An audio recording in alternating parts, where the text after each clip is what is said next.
get married until you can do these 4 things. Y'all speaking from experience, okay? I've learned lessons the hard way, and I believe you gotta really make those mistakes to help prevent others from making the same ones. So let's get into it, family. Number 1, until you have perfected the art of forgiving, becoming a professional forgiver. Number 2, until you are able to delete divorce as an option, or until you are able to not run away when things get hard. Number 3, till you are able to take accountability, full accountability for your actions. And lastly, number 4, until you are able to kill your ego. It says in the Bible, Proverbs 16:18, pride goes before destruction and arrogance before a fall. You'd be surprised how many marriages have been killed, have been destroyed by pride and ego. All right, y'all. Do not get married until you can do these 4 things.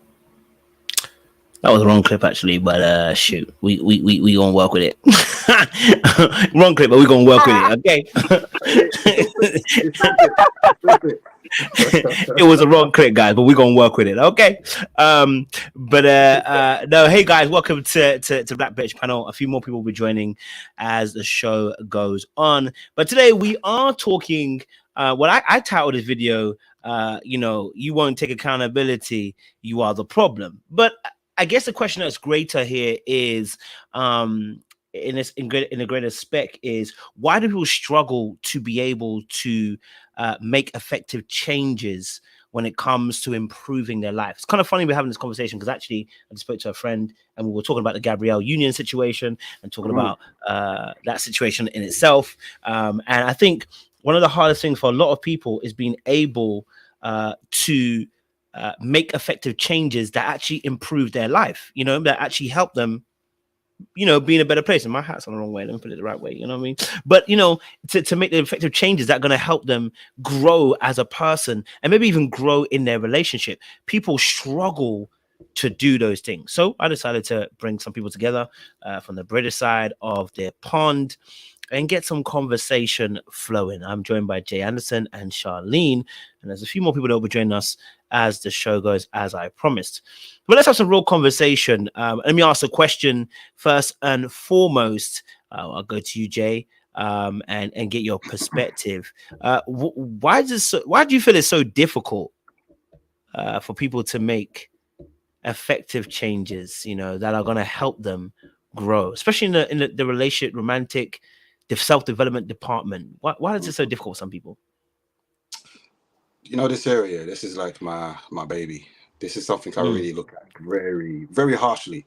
And I've been harsh on myself because of it as well. And, one of the things I've, began to love is really understanding myself and why I've done certain things, why I may react in certain things. And it helps me to understand other people a lot as well.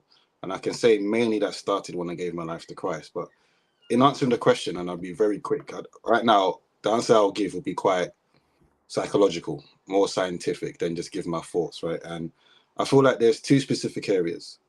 So the first area I'll talk about very quickly is traumas. I think that's the most obvious one, when it comes to our traumas, because our traumas change our perspectives. It affects how we receive, it affects how we give, it affects how we think of things. And it can be very restrictive in how we act. To me, there's many things that we can talk about, but the avenue I always drum home on is how we resolve conflict. And I'm not just talking about conflict with others, but how we resolve conflict with ourselves. Because there's many of us, even when we're trying to seek healing and be different, in order to do that, we're going into battle with ourselves. And sometimes you can lose that battle, depending on what your triggers are, depending on what's going on, and it makes it harder. But the avenue within that I see time and time again today, because of, the generation that we're in and how we grew up, is what is usually said in 3 ways. Needing the inner child to be healed, a child trapped in an adult's body, / emotional immaturity. And there's 2 avenues that comes under. One would be unable to emotionally regulate. The other one would be not being able to sit in discomfort. In this sense, not being able to sit in discomfort of being wrong because of how it's received. And with that, it comes high defensiveness, it comes discomfort, expressing, emotions, difficult tolerating other people's opinions, criticisms, or just disagreements, shutting down, withdrawing, lashing out, going from 0 to 100, blaming others, zero accountability or minimal accountability, over-explaining, emotional dumping, passive-aggressive behavior. When it comes to receiving, and it's I actually find this funny because at work, we always, at work, when it comes to our appraisals, one of the sections is what? Feedback, how you deal with feedback and how you improve. It's so funny that naturally we're more willing to take that on board when it comes to work than our relationships a lot of the time. And I find that very interesting. But alongside that, one of the things I've realized is because of our traumas, a lot of people have personality disorders, and I do it very quickly. Usually comes in 3 areas. The first one might be suspicious, so someone who is always paranoid, emotionally cold to others, they have a distorted perception of the world. The next one might be emotional impulsive, so that could be antisocial behavior, emotional instability, always making rash decisions, seeking validation. They want to be the center of attention, easily influenced by others, or even being narcissistic comes under that. And the last one is the anxious personality type or personality disorder, which is being avoidant, being dependent on others, i.e. they can't make a decision without needing someone else to make a decision for them, having low self-esteem, low confidence. They can't, they make other people responsible for their own lives, or they have OCD. These come under the umbrella of just needing to be controlling, which is what I noticed with, I know you spoke about it as well, but with Gabrielle Union. Some people took it, I don't know why they took it to a Dwayne Wade issue, because it was clearly not. It was all to do with her and what she has been through that makes her want to control the situation in a way that makes her feel safe, that she can provide for her extended family anyway. But to add to that, they need everything to be in a certain way. Their way is the best way.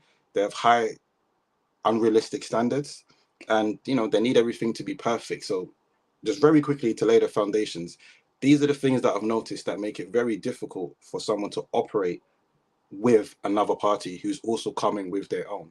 And it's that understanding that you can't just have things your way. Your coping methods can't just continue being how they are. In order to have a healthy and happy relationship, you have to find a way to come together.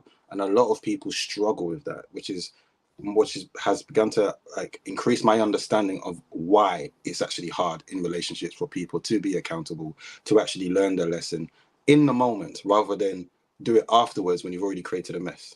That's me, bro. Appreciate it. Charlene, in regards to this question, why do people struggle to make these changes when it comes to relationships and stuff? Talk to me. As Jay was talking, what strikes me is that people can say they want the change, but then there's always a cost with making that change. And people don't want to pay the cost.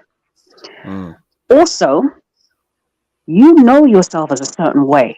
Say, for example, you've got low self-esteem or you've got low self-confidence, right? You know yourself as that. And in order for you to get to the next level or get to the next goal, you have to become somebody else. But who is that person? And now you don't know yourself. There is this fear of the unknown. Who do I need to be in order to get to this place? What does having high self-esteem and a lot of confidence even mean? What will the fallout be in regards to my relationships? My friendships? Will I be able to have the same crew as before? What will my mum say? What will other people say? There's a cost, man. And you might say, I want to change, but you may not want to pay the cost. And as somebody who has worked with a lot of people who have gotten to the pinnacle of success, I'm telling you, man, there is a cost. Some people have had their families turn on them because they've now got a lot of money and they've got a lot of notoriety in their field.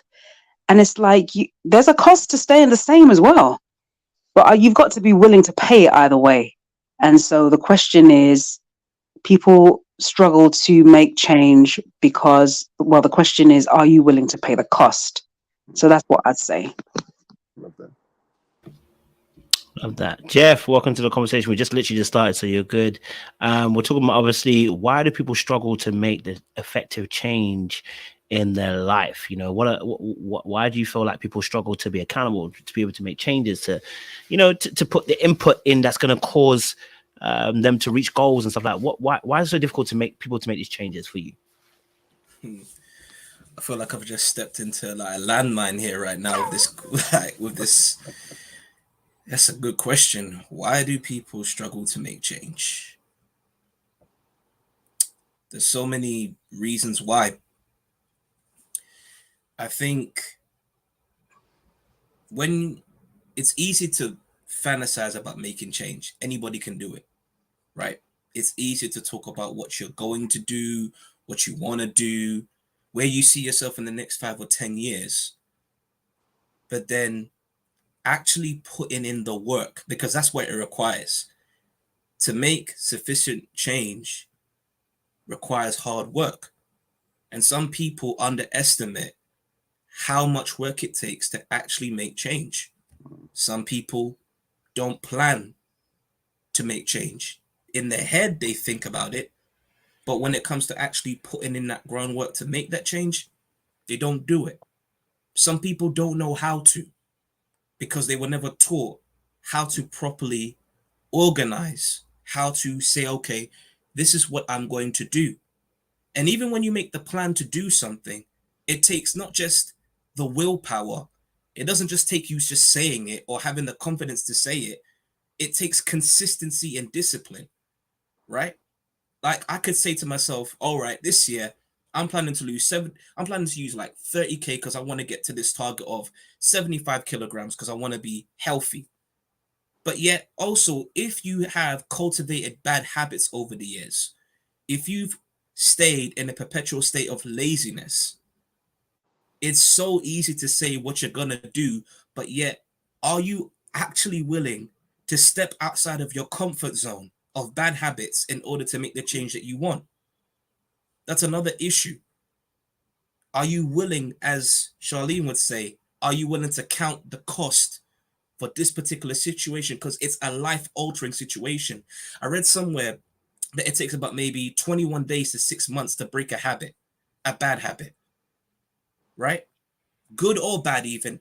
If you've cultivated something that you've made part and parcel of you over the years, not just the physical, how you look at people, how you see people in your life. If you cultivate a bad habit of negativity, of constantly thinking a certain type of way based upon your environment and the things around you, that's another reason why it's very difficult to make change. That's another reason for that. And I think also another reason why it's so difficult to make changes because it requires you to take a hard look at yourself, really be honest with yourself and say where you are. That's why when it comes to accountability, it's very difficult for people to do that. Because also you could make a case that many people tie accountability to just simply naming and shaming and blaming, and having to look at yourself, really do a deep dive analysis as to who you actually are. Because it's easy for us to have a high self-esteem about ourselves. But what it really requires is us being humble.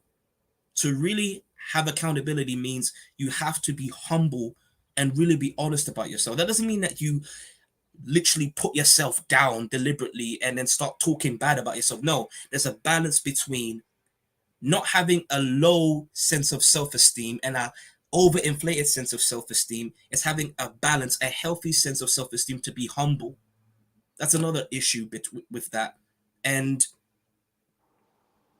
I think the perception of accountability is I think when you hear the word accountability, it means to take account of your life, to take stock of your life.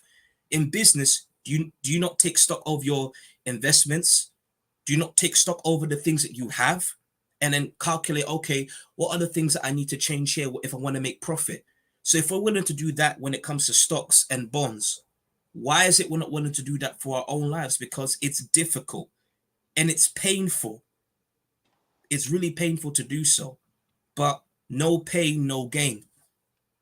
And I've learned for myself that I can't pick and choose. Like, I can't pick and choose. I don't have the privilege to opt out of struggle. I don't have the privilege to opt out of trials and tribulations.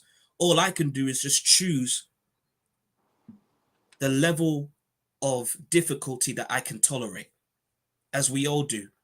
So, yeah, we can choose to stay the same, but there's a cost to it. staying the same in our heads is very peaceful. But if we're seeking success, it requires us to really ask and answer those deep, hard questions that none of us want to sometimes, and really, really push ourselves to become better than what we are. But that's my understanding of that.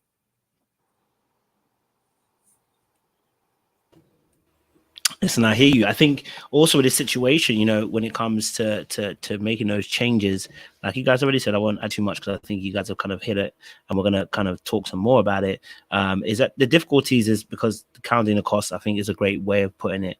It's very hard to want to make the change because it requires a significant amount of input to make those changes. It requires a significant amount of energy, time, outlook, and I think Charlene kind of put something, which is that sometimes you can even perceive all of that, but the things that you see they're gonna have to go are gonna be very difficult to want to give that up. Oh, sorry about that. Obviously, we're in the UK scene, you know, but you know, we see things in perpetual cycles, especially on Twitter. If you're on Twitter, you know, we have the same old conversations. You know, we love who's playing on first date. We love, you know, who is it 50-50? We love that conversation. We love, you know, UK women are bitter and, you know, good fun. We love the black men in UK are, you know, they are sassy and unyielding as well, right? So we know about these cyclical conversations and how hard it is to break certain trends.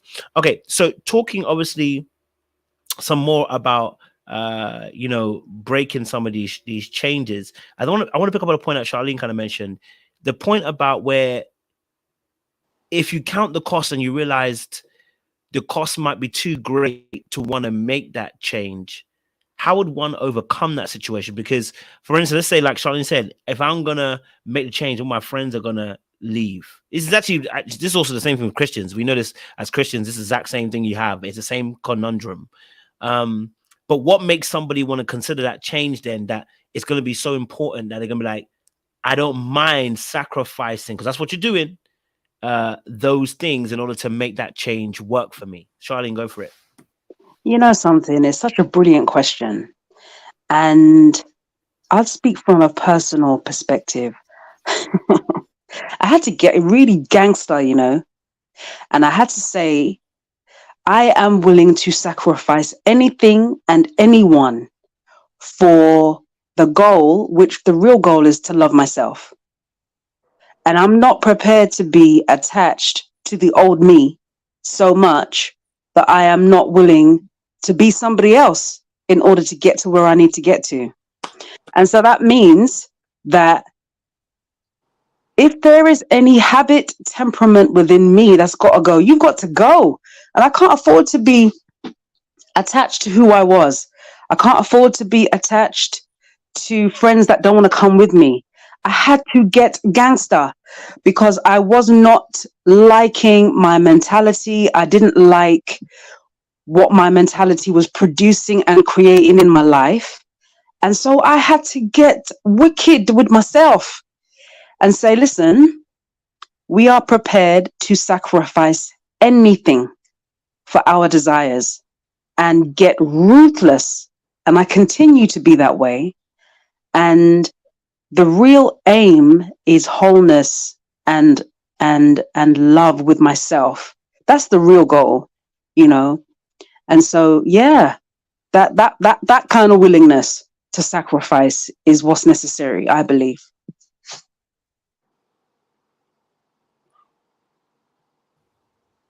Okay. Yeah, anyone can take it if they're willing to, if they feel like they got it. Yeah, Jeff, go for it. This is a tough one. It's a good question. It's a tough one. I think something that I watched from Ruslan a while back, it actually hits home for me. He said that I think for some people, they're in a state of what we like to call, I guess, comfortable complacency, where you don't really recognize that everything on the surface though it's not where you want to be, it's not as bad as it is. So it's like that comfortable situation where you're just comfortable with your life. You're kind of like going with the flow, so to speak. You're not really dealing with any sort of trials and tribulations in like that extreme type of sense. But the moment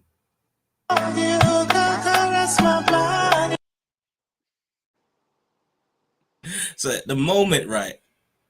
Yeah, for you guys, my bad. Sorry for this. Go for it. That's cool. Like the moment something extreme happens to you in your life, and that's when people want to make a change. And I'm thinking to myself, why should it take something extreme for you to actually want to make a decision with your life? Because for some people, if you're not careful, it's too late. Why should it take you get into a place of being so morbidly obese for you to say, you know what, I need to take care of my health? Why should it get to a place where I'm in overdraft for me to say, you know what, I need to start saving my money? Because a lot of times we play with what we have. We play around with our lives. We play around with what we have. We underestimate time. And my dad has always said that it's not so much the length of time that you have, it's the quality time that you have. The quality time that you have in order to create success, right? Or the secret of your daily future is within your routine and what you continue to do over and over and over again. So the question is, are you willing to sacrifice everything? That comes down to this. How willing are you to become comfortable being uncomfortable? Like, are you willing to live in a state of discomfort? Like, I'll give you an example for me personally. For at least 3 years, I've been in education, working as either a TA or a supply teacher. And I wanted to become a qualified teacher at one point in my life. I couldn't get the job, unfortunately. So then I had to think, what am I going to do now? And I was left with a tough choice. Should I stay or should I go and do something else? Something that I thought I wanted to do, something I'm so big on is mental health. But it requires me changing everything I knew from education to now going into learning about nursing. Like, there are similarities in set of transferable skills, the environments are not the same. It requires me sacrificing what I knew, something I was used to now go into something totally different. And the question then has to be is, am I willing to count the cost in that aspect? Do the risks? It's about counting, like it's looking at the consequences of this. The rewards outweigh the risk. Am I willing to pay the risk for doing this? Am I willing to put myself and subject myself into difficult scenarios where my mental health is going to be tested by what I see going into some environments? Because I've seen a lot, but I'm willing to stick it out. And that's the quick question. Are you willing in a place of discomfort to stick it out? And something that you Charlene, you picked up on, the idea of loving yourself. Self-love is definitely needed. It's so needed. But the healthy idea of self-love is very needed. Loving yourself doesn't mean accepting everything, even in you. If you know something is wrong, you have to correct yourself. You have to discipline yourself. You have to train yourself out of bad habits.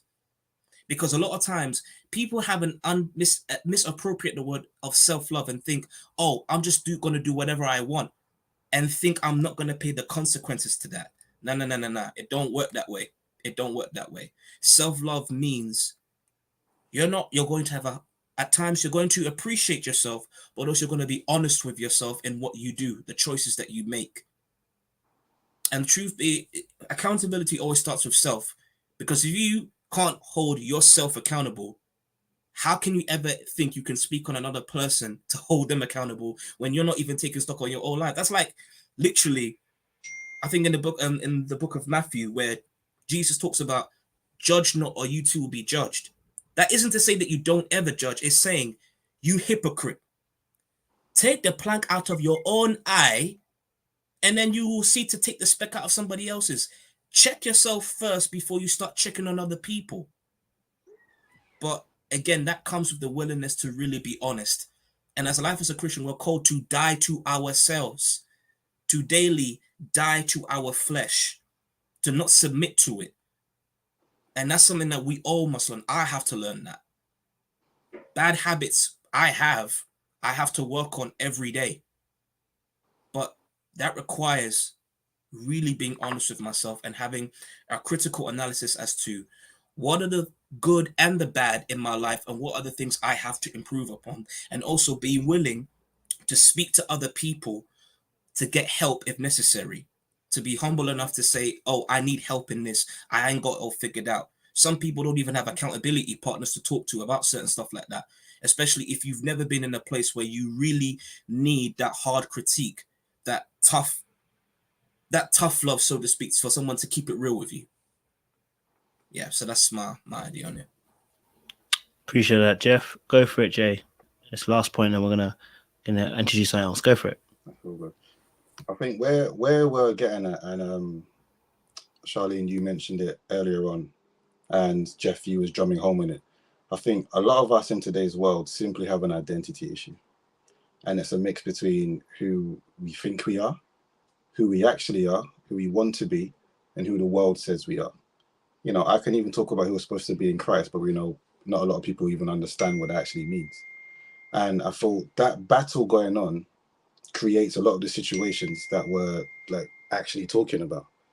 And when it comes to, I think with men and women, we have a lot of similarities when it comes to this. But where we differ, one of the things I realize with men, it's when they hit rock bottom with that particular identity, it's almost like there's no turning back. I am going to be different. They know they will not last being the same. So we don't usually hold on to that identity. So usually when you see men getting married at an older age, I'm not saying in their 20s, but a little bit, maybe late 20s or 30s, they've become different than who they was earlier on when they wasn't the marriage type. And even a lot of us as friends would be like, you, how, what's going on here? Because it's a shock to see this person now so mature, now so different. One of the things I've noticed, and I'm not saying all ladies, is that with ladies, because there is a big identity, there is a big image problem in today's world, a lot of ladies want to hold on to that identity going into a situation that requires more of them. And even though there's situations where it's not helping, they still want to hold on to it, and that's the battle. So I hear ladies all the time talking about their identity when they get married. They want to be like this. They want to be like this. They want to be like this. There are many things in the world today, in marriage, outside of marriage, it requires a more mature self. It requires a change. It requires a new you. One of the sayings that I have is God wants us in a particular position in order to receive the blessing, but it doesn't necessarily mean that we're going to stay in that position in order to maintain the blessing. And a lot of people struggle to have that understanding, because if they get a particular blessing where they are, it's easy to think, well, I'm enough. I don't need to change. No one else has said this to me. Who are you to say this to me? But ultimately, you know, if you want to maintain something great, I mentioned the workplace earlier on. What do you need to do? You need to take the feedback that's being given to you, and you need to apply it to make yourself better. It's the same thing in your own relationship with God. It's the same thing in your relationship with a man or woman. There's no difference. But we ourselves as human beings, we like to pick and choose where we apply that. That to me is what's going wrong, because there are, you know, we don't want to let go of our identity in, you know, just doing something. Some people have a victim mentality. Some people have a coping method identity, and they don't want to change. So to me, that's one of the issues. Once someone is willing to pay the cost, like Charlene is saying about, okay, if I change who I am, who am I going to be? Then they're onto a winning formula, because they have to see that new person, that new creation, that new wine into new wine skin is a better version than they're leaving behind. And that's a true version that's going to equal success, happiness, and healthiness. That's me. Thank you very much, Jay. I appreciate that. I'm going to ask another question, but I'm going to play a clip to do so. So let me bring the clip up so you guys can see as well. So this was a clip that was on Twitter. some time back, and Miss Anyala got fried for it, baby. So we're gonna have a little conversation about it because it's might change. Oh, you're not So getting let's get it. she getting fried all the Yeah. time, man. She getting fried all the time. No, this was actually a few weeks ago. This is actually before the Ebony stuff, so this is actually quite interesting. I love her though. Hold on. It don't hurt bad enough. That's why you're still there. I know it's horrible, it's difficult, it's sad. I don't care how much you whine, how much you complain, how many stories you tell, and people you tell the stories to. It don't hurt bad enough. That's why you're still there, because the day it hurts you bad enough, you will get up out of there, and nothing in the world is going to be able to stop you. Hopefully that day is coming. All right, she got cooked for this on Twitter for this particular thing. Yeah, because some people took it out of its original context, and placed it into, she was talking about DV and etc. etc. And some people actually came out and said, well, if she was talking about DV, it's still the same thing. It doesn't hurt bad enough. It's you've got to get to a place where you're fed up enough to want to make the change. Yeah, it was crazy. Listen, it was wild, but it was so interesting conversations. It really opened up a lot of people to different things. But I thought I wanted to ask this question. Does pain need to be involved in someone making a change? Does pain need to be involved in order to make a change? That's a question I'm asking. I'm gonna give you guys 2 minutes on responses.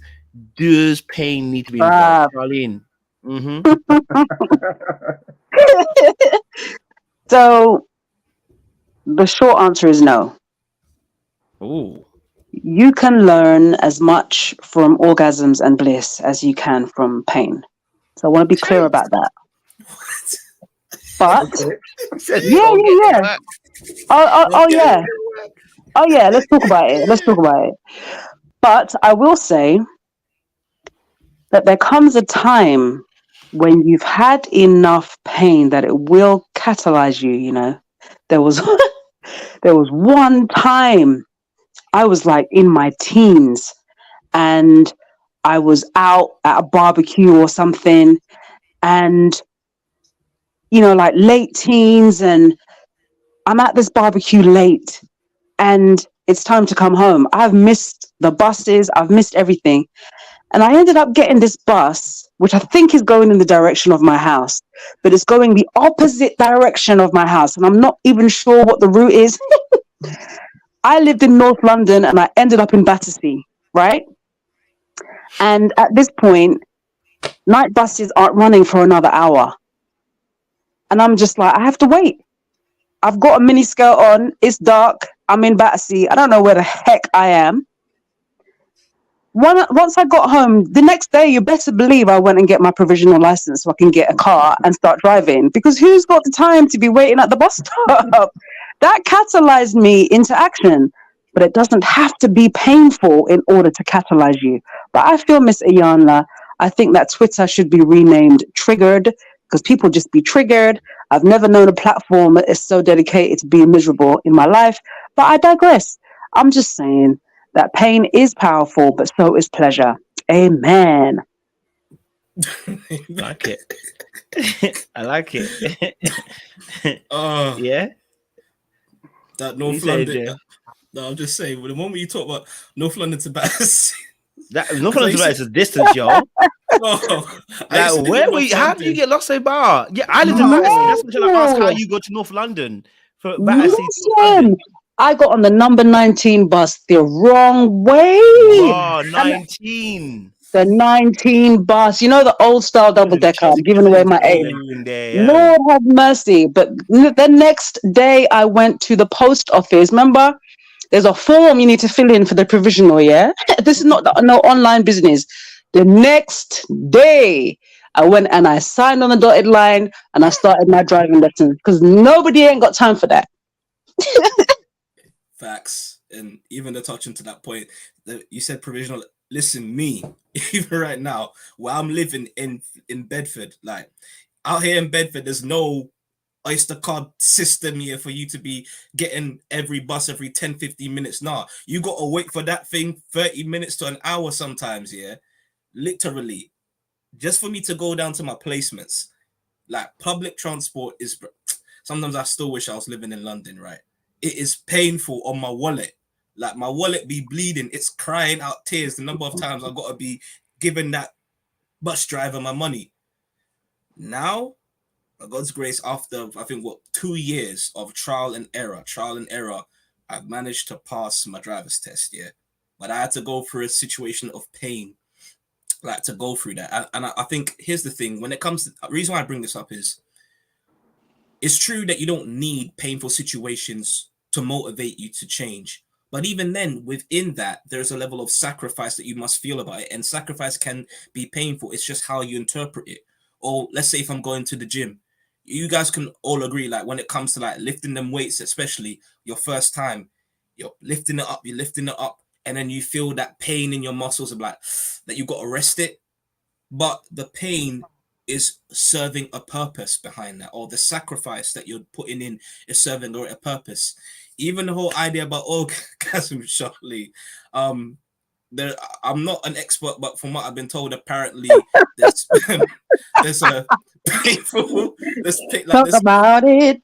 there's painful situations you got to go through in the arts, so to speak, to get to that pleasurable place.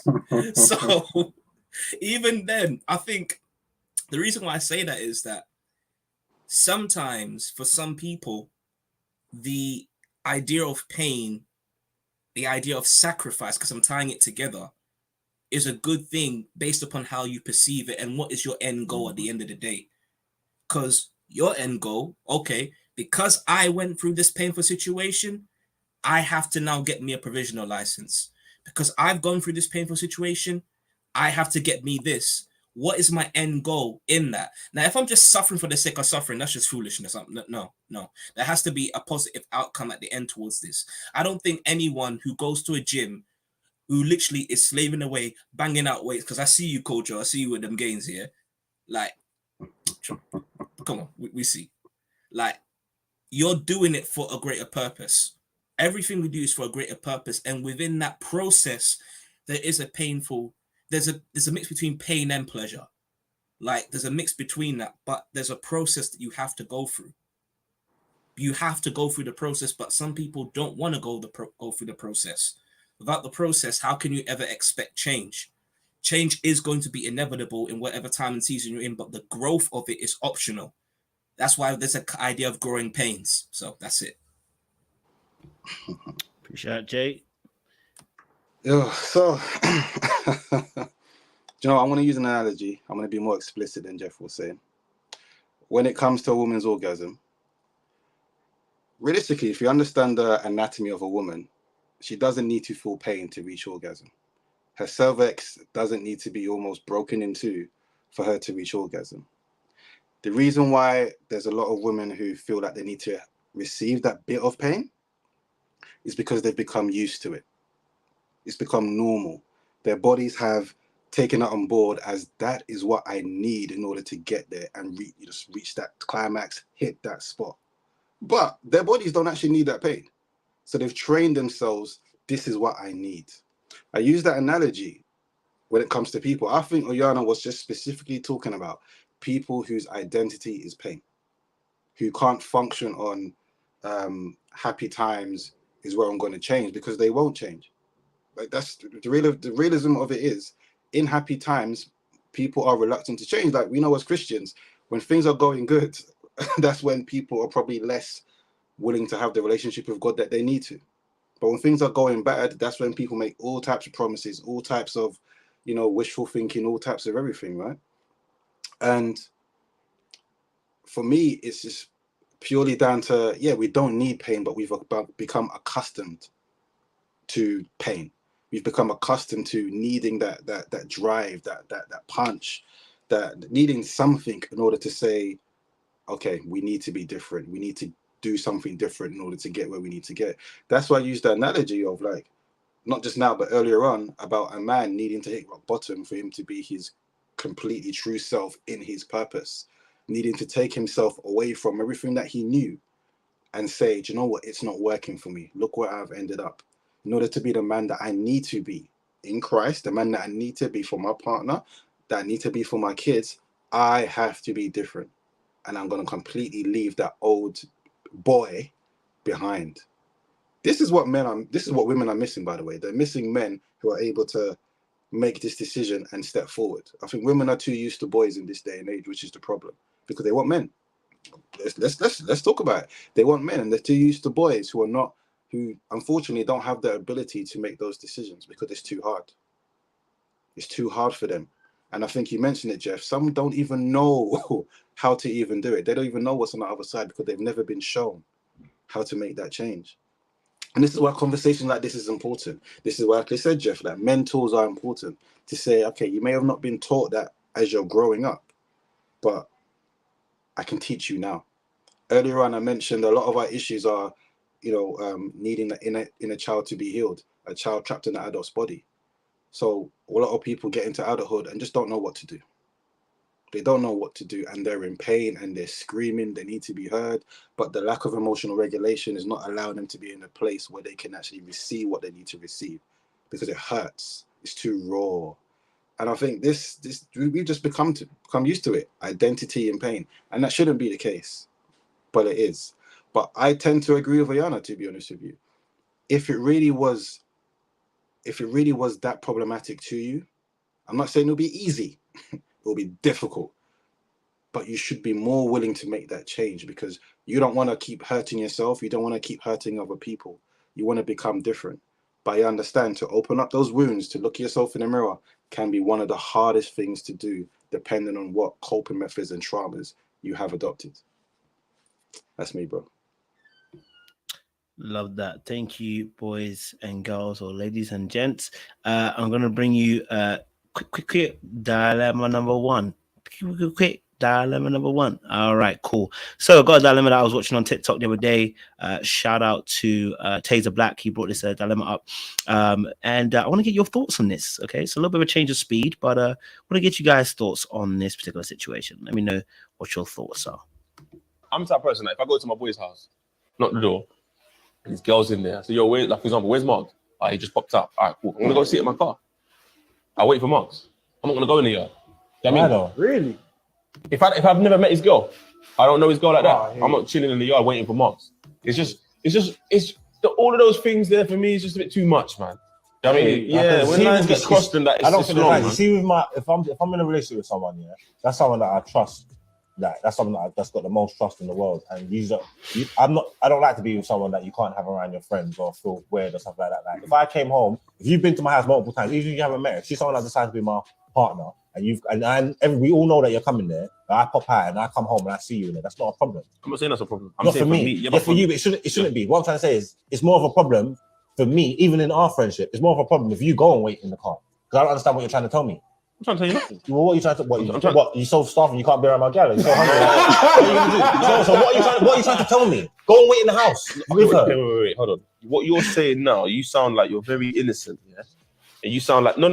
As in, no, wait, let me land. You sound like the girlfriend in the scenario who's pushing her boyfriend to get to know her sister. You get it? And the boyfriend's over there talking about, he's messaging me, he's talking about, you know what, I'm feeding the sister. Yeah, I hear you. I hear you. Trust him. He's linking the sister without her being there. And now he's talking about we have more in common. And she's innocently saying, I want you to get to know my sister on a genuine vibe. I feel sorry for her.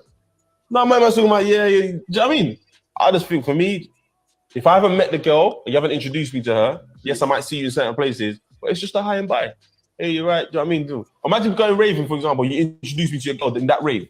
Then 20 minutes later, you go to the toilet, you come back and me and your girl just rapping in the corner. Yeah, you trust me. Look, even he laughed. You trust me, man. Like, brother, what are you not talking about? Yeah, I hear you. You know what I mean? If I don't come over and say, oh, by the way, we work together, or we used to go to the same college or school or uni, what are you not talking about? You know what I mean? But later on down the line, if it's like, oh, you know your girl, by the way, you know you went to the it's like, oh, okay, cool. Then you see us talking, at least there's an understanding. There's a foundation there. But just off the back, no. Everybody stay calm. Everybody stay calm. But that's just me. Very, very interesting. This is my dilemma. I want to know which side you fall on and why you fall on that particular side. Okay, what side do you fall on? I want to know who was willing to take the baton to talk about this. Which side do you fall on? That's the question. Which side do you fall on, guys? I'll go on this. I'll It's go all on this. silent. Yeah, go on then. I'll go Yeah. on this. No, everyone's everyone's scared that someone's going to expose themselves. It's just your thoughts. It's just what you think. Oh, just go. I'll go I'm on true this. with it, bro. So do you know what? Yeah, I think it can depend on what type of person you are, what type of life you've had. Yeah, and there's a reason why I'm saying that. But first, I'll say the other week I was in my friend's house. Right, he lives there with his missus, everything, and they've been together for years. But that was the first time I was introduced to her. The first time I even saw her. Now, I understand that it's gonna be a bit awkward if we're there and we're talking like we've known each other all this time, because we haven't. We haven't. And for me, I felt uncomfortable when all the guys went out into the balcony. I don't smoke, innit? So they went out into the balcony to smoke. So I was left there with his missus. Now, I felt uncomfortable because I was like, bro, this is the first time meeting your missus. Like, do you know what I mean? Like, okay. But then I said to myself, do you know what? Let me go outside. But that's just me, because I look at it from a respect point of view. He might be cool, but I also need to understand who I am and myself. And I've been in positions where some of my friend's girl has Koja smiling, so he knows what I'm talking about. And I'm thinking, nah, what's happening here? And I don't want to put myself in those positions. Like, I can't give the benefit of the doubt to people. And I'm not saying she's the type of girl. No, not at all. I'm just saying for myself, I have to exercise wisdom. So if the boys are going outside, whatever, yeah, I'm not going to join them in doing what they're doing. But I have to be with them, because that's who my friendship is with. I want my guy first to see me and his missus talking while he's around. That's the respect level. I want him to see what's our conversation like. You know, how do we interact? Not when he's gone, all of a sudden, now we're talking, now we're doing the most. Like, that to me is weird. It's very weird. So I understand what he is saying. But on the other hand, as I alluded to, sometimes you can't trust people. There's certain guys, you can't trust them around your girl. You can't just leave them there like that, because they just don't know how to behave. So I think you have to know who you are, know who your friends are, know who your missus is. Obviously, it's a problem if you have those type of friends, or if you can't trust your missus in the first place. But as an individual, you have to exercise wisdom. Don't lead with being naive and, oh, no, in my opinion. No, lead with wisdom and understand what's going on. Read the room, but that's me anyway.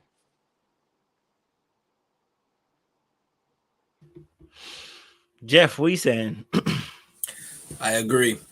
I think for me, it's just like, if I don't know a man's goal like that, I just, out of courtesy and respect, I'm not going to put myself in a compromising situation where things could happen. I'm just not going to do it.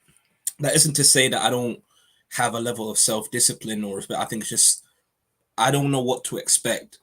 Like, of course, I'll trust that I'll be calm, cool, collected. I'm not going to do anything disrespectful. No, I don't fathom like that. But just for the sake of, because I've never met this person before, you've never introduced me to this person, I want to get to know her through you, basically, not the other way around, because you just never know. You just never know what could happen. So I think it's better to prepare yourself for the unexpected. You know, hope for the best, plan for the worst, because these days, I don't need situationships in my life. I don't need that.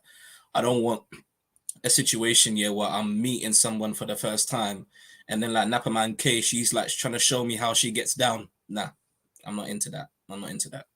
I'm more self-disciplined, but also taking precautions. So, yeah.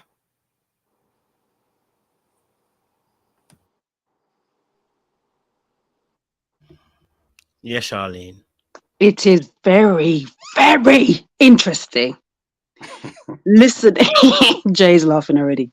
It's very interesting being the only woman on this panel in the presence of very masculine men talking about this subject. You guys, so from what I understand, respect is a huge thing for men. And so when I hear you guys talking about how you are being respectful,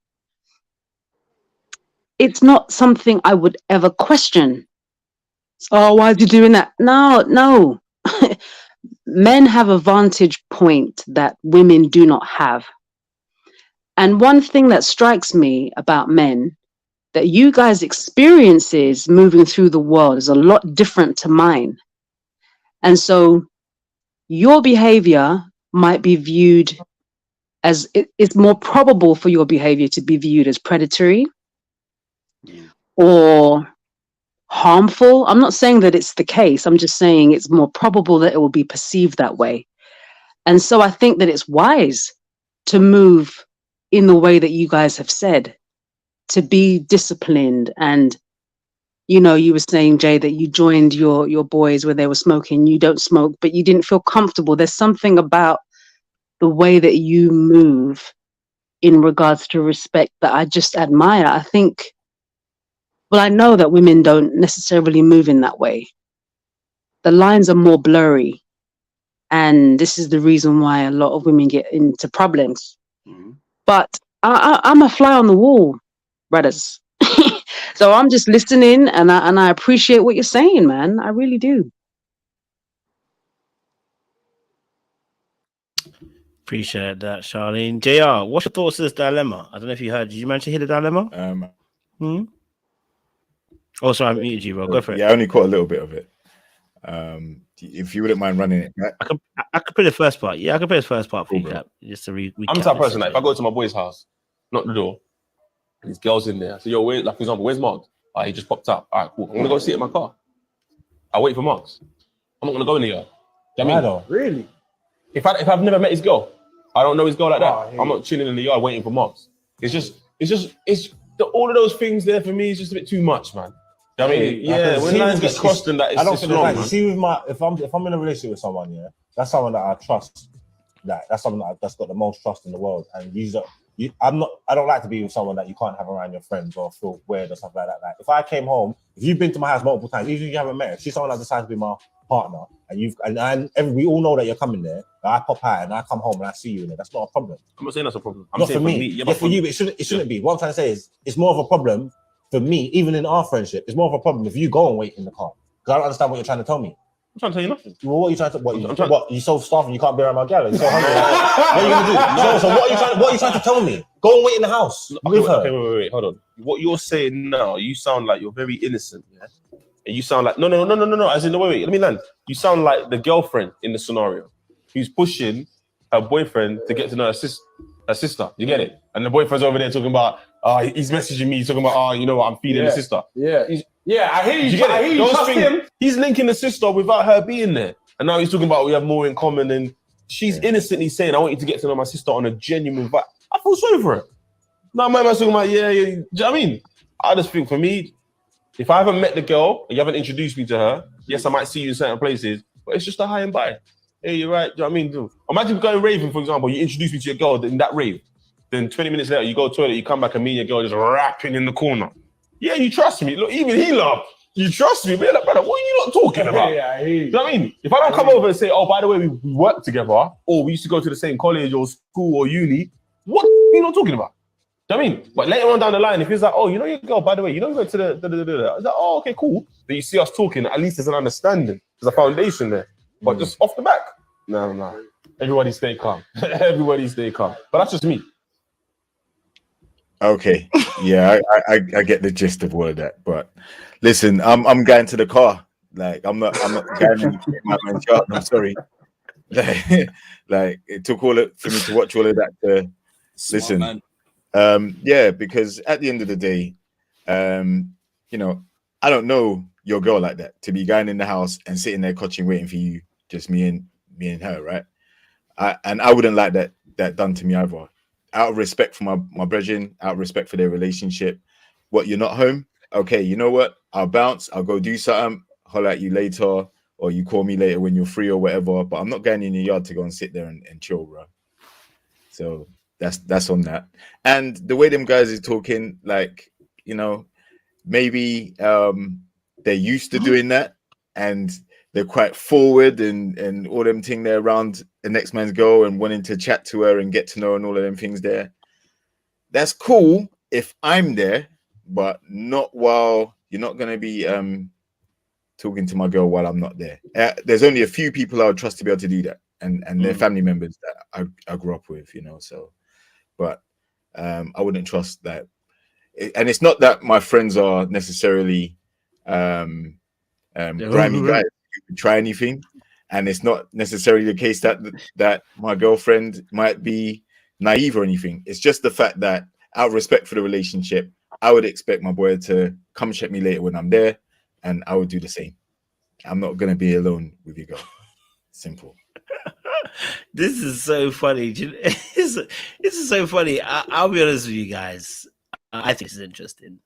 Okay, I think it's interesting because I think none of you are telling the full truth. I think none of you are telling the full truth. Yeah, I think none of you are telling the full truth. When I say that, what I mean by that is you're not telling the whole story. That's what I'm trying to say. Because the reason why you wouldn't be around that girl is because your ass is dark. Maybe you find her attractive. Maybe that is, and maybe that isn't. But it's because your ass is dark. Let's be very honest, yeah. And what I mean by that is Liam Neeson. I always go by this quote. Liam Neeson said, "Listen, I have a particular set of skills." Okay, and when Liam Neeson also heard his daughter, okay, when Liam Neeson heard his daughter was going to go to Paris, he said to her, "You can't go to Paris by yourself." You know why? Because he lived a particular life. Now the reality is, these two boys represent two different lives. You will never be able to trust anybody if you've done some grimy stuff in your past, or if you've witnessed too much grimy stuff and never said nothing, because you're going to judge it by your standard, right? That's the cold ass truth.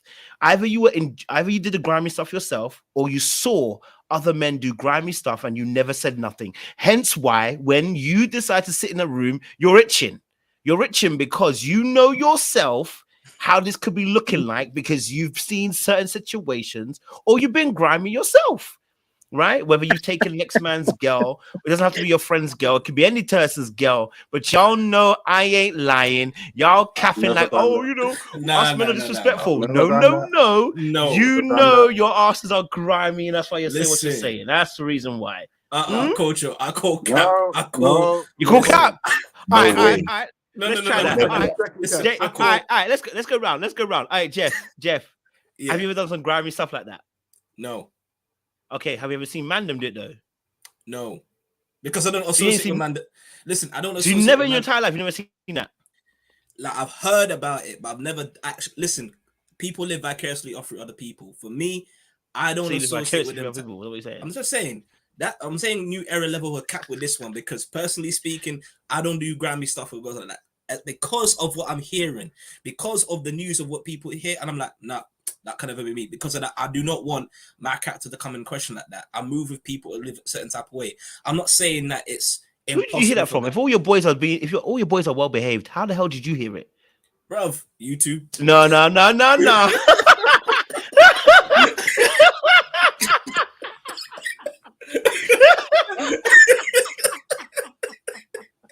Hey.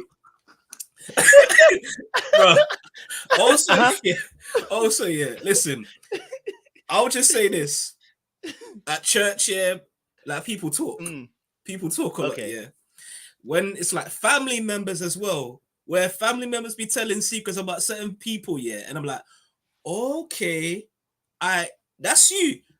Cool. Thank you for the information, I know how to move a certain type of way. It's just me. If I hear information about it's like, oh, certain guys doing certain this and like that, and it's got, bruh, I keep myself to myself for a reason. I don't put myself in compromising situations where someone's going to be looking at me funny and thinking America that's going to come in a question. I don't move like that. So when it comes to this idea of, I've never been in a situation where another man's girl. Here's the thing, and also I'm just moving like Joseph out here, because let's be honest, if a girl is attractive, right, and I myself lack self-discipline in that situation, and I'm not aware that this is my man's girl, all it takes is a little bit of Malibu, next playing genuine pony riding, and then next thing you know, very specific things.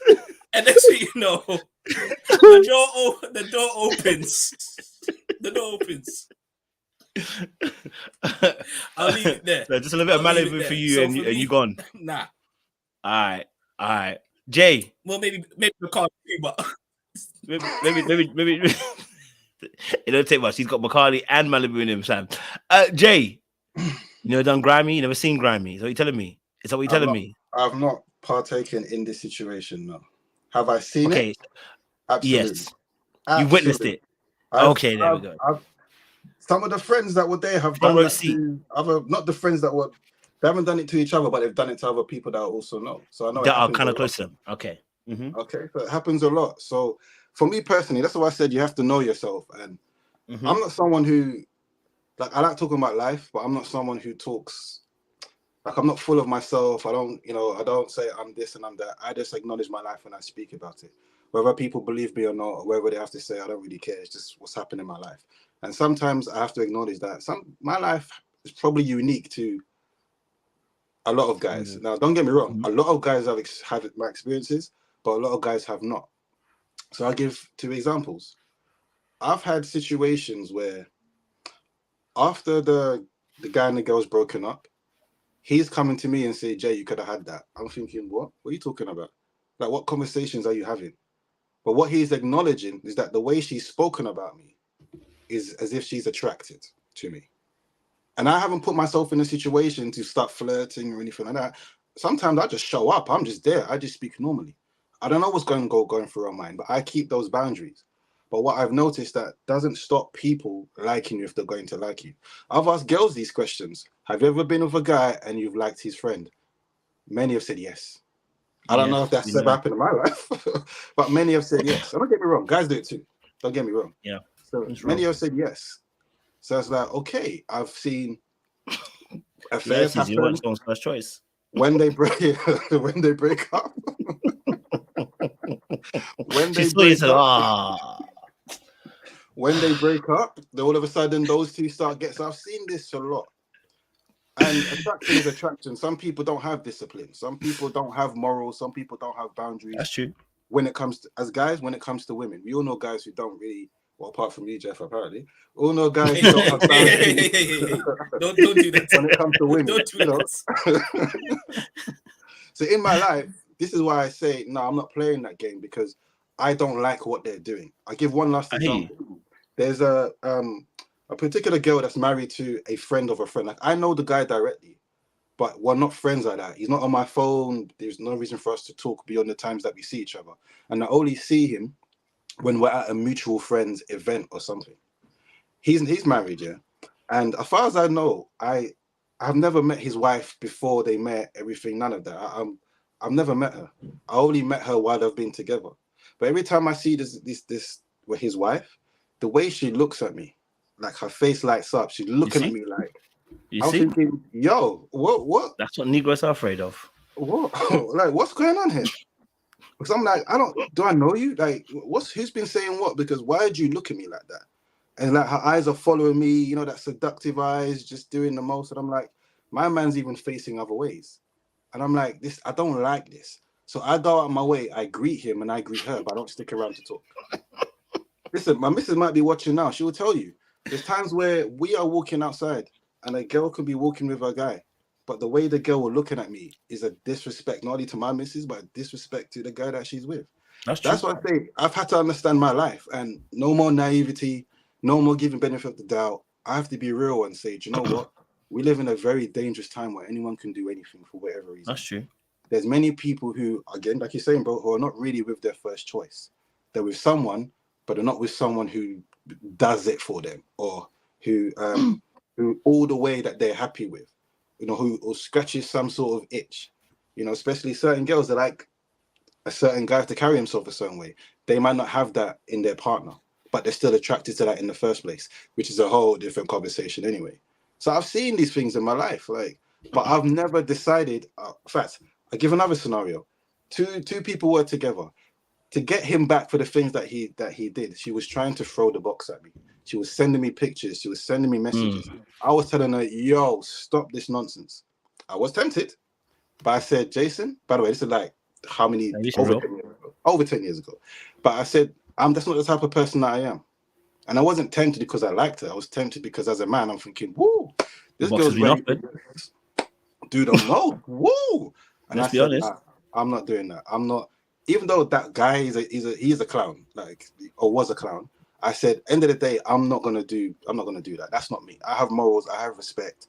Like, as a man, I carry myself in a certain way, and I do not want that tag at all. You know, that's not me. So I had to reject. She stopped talking to me because she couldn't believe that I rejected. I was like, I'm not gonna play into your game trying to get him back by using me, because you know by using me how he's gonna feel. That's a whole different conversation about. Do you know what I mean? So I've had to understand my life. You know what I mean? Like, I'm not saying, See, Kojo? you know. Listen, he's still telling dark stories, but anyway, he's still telling Listen. dark stories. Let me get JR involved first. We'll jump in. Let me get JR first so that he can jump in. He's still telling dark stories. You see how he told a story? Yeah, I wasn't aware at the time, and the ladies and Wait, get out out of here, Joe. Oh, get out of here, Joe. Get out of here, Joe. I was fully aware. Yeah, you are now fully aware. At the time you said at the beginning, when I didn't understand what was going on, I was going so lousy about yeah, man. No, but wait, you have to learn somewhere. You have to learn somewhere, right? You learn, and when you learn, you realize what I said. The world is dark. That's what I'm trying to tell you. When you realize that was dark, you not enjoy the attention. You enjoy the attention at the time, please. Yeah, when I was a boy, now it's don't worry. Not now, but I'm saying at the time, I understand what you're saying. He's still dark. JR, because he's not telling the full stuff. He won't do it. It's internet. JR, tell us the truth, bro. Have you been grimy? Have you been dark? Have you been a bit naughty before? You've been perfectly good. Man, Never taken I'm the next good. man's gal. Never that. Not even interested in the next man's gal, to be honest. I got one more. You men are good, Yeah, I got never done panelists it. that are so good. Yeah, and also, Jay, I'm gonna come and say something that's gonna prove you right, then, Kojo, about what you're saying. yeah. Also, my friends, people I grew up with, circle, like they wouldn't do none of that to each other at all. You know, it's just not something that is discussed. But have I heard about these things happening? Of course, but not in my circle, not in my friends, not even my acquaintances do that. So. I hear about it. I don't mean just like still your boy's girl. I'm not talking that's very dark and grimy. I'm not talking about that. No, stealing the next man's. So none of your boys are still the next man's girl. None of your boys ever cheated. No. Your circle needs to. Everyone needs to have your circle, because clearly you got that holy circle before it's holy. That you're telling us none of your boys have cheated. None of them. No. None of not one of them. Since you've grown up, not one of them. No, none of my boys are on that, bro. You need to be scared of that group, because even the church boys have been cheating. If you can tell me all your circle of boys, not one of them cheated, I'm gonna tell you something. Someone's lying to you, bro. No, for real. No one does that, man. Like the thing is that I have some friends that locked down early, and they haven't cheated on their girl. They just locked down early. Been in relationships 10 years, things like that. And then I have other friends who, may have kids and all those things, but they're not with the person no more, and they're moving. But there's never actually been a situation that I can recall, and I'm going right back all the way to secondary school, primary school, all of that. There's not one situation where my boys or my homies, anybody like that, has schemed on or stolen or been around another man's girl to the point where they're looking to do anything. It hasn't happened. Know what your friendship circle is like, because you got that angelic friendship group. You got that angelic friendship group. No. I'll tell you what it is. And I know women friendship groups. I know too many women friendship groups who've done madness too. So I'm surprised that you. How many boys you got? How many of them? 3, 4, 5? No, there's tons, man. I grew up. Get the frick out of here. Get the frick out of here. No, but listen. I'll tell you what it is. And this is unfortunately a trope that we have. Like, so a lot of my friends focused on money. They focused on coming up and doing it that way. Like, girls wasn't the main reason, and it wasn't a distraction at all. It's never been that. Okay. So you don't really look at who a next man's dating or anything. You know who she is, and you kind of just give her a pass and steer clear of her because she's with your brethren, But I've never actually seen that, because I know that if that did happen, then people would come to blows over it, and it doesn't. So not even cheating. I'm talking about cheating. Forget the fact, because it's very hard to find 2 boys who sold someone's girl. That's not a norm. But I'm talking about just in general, just cheating. That's not in your books either. Your friendship group is amazing. No, your I don't have anybody in my circle that has straight cheated. No. Not in my circle. Hey, your group is amazing. So what's the fear then? If you come and sit in a house and your girl's there, no one's ever had no fears, nothing's ever happened. All your boys are mad respectful. No, So I've what seen is some. what is the big deal between if you go and sit in a No, house no, with your no. girl, with your boy's I have girl? some friends that would probably go and chill in the girl's yard and wait for the man to come home. So why I'm wouldn't saying you I then? wouldn't. I wouldn't Why? do that. You're respectful, right? You've never done anything like that. No. I not only have I not done anything like that, but I wouldn't. But I wouldn't feel comfortable having conversations where I don't know what he's told her. I don't know if she's telling me stuff that she hasn't told him, and I'm not getting in the middle of all of that. Yep. So for me, I'm What? staying out of it. So Wait, for example, wait. Your boy says to you, no, because the actual Yeah. scenario, before anyone just changed it, the actual scenario Yeah. is your boy has told you, because the way he said it kind of sounded as if like you came home, your boy weren't there, and then you came. No. You've been invited, and the girl's there already, and your boy hasn't Yeah. got home yet. You get home, and you get to his home, whatever. Then she's Yeah. there, so you can't stay in the room when she's there. You can't sit on the couch and have a normal conversation with a woman in the room. Is that what you niggas are telling me? No, I Is that can, what you're but I would telling choose me, not boys? to. No, I can, but I would choose not Why to. would you not want to do it? I don't get the beef behind not sitting in that room and having a conversation. If she's a human Okay. being, you're a human being. So what's the beef?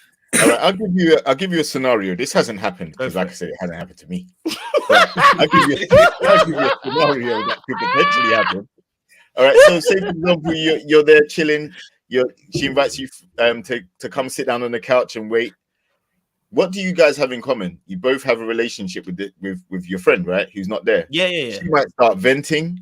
She might start tell you something. Oh, I really don't like the way he said this. Oh my god, he doesn't find me attractive anymore.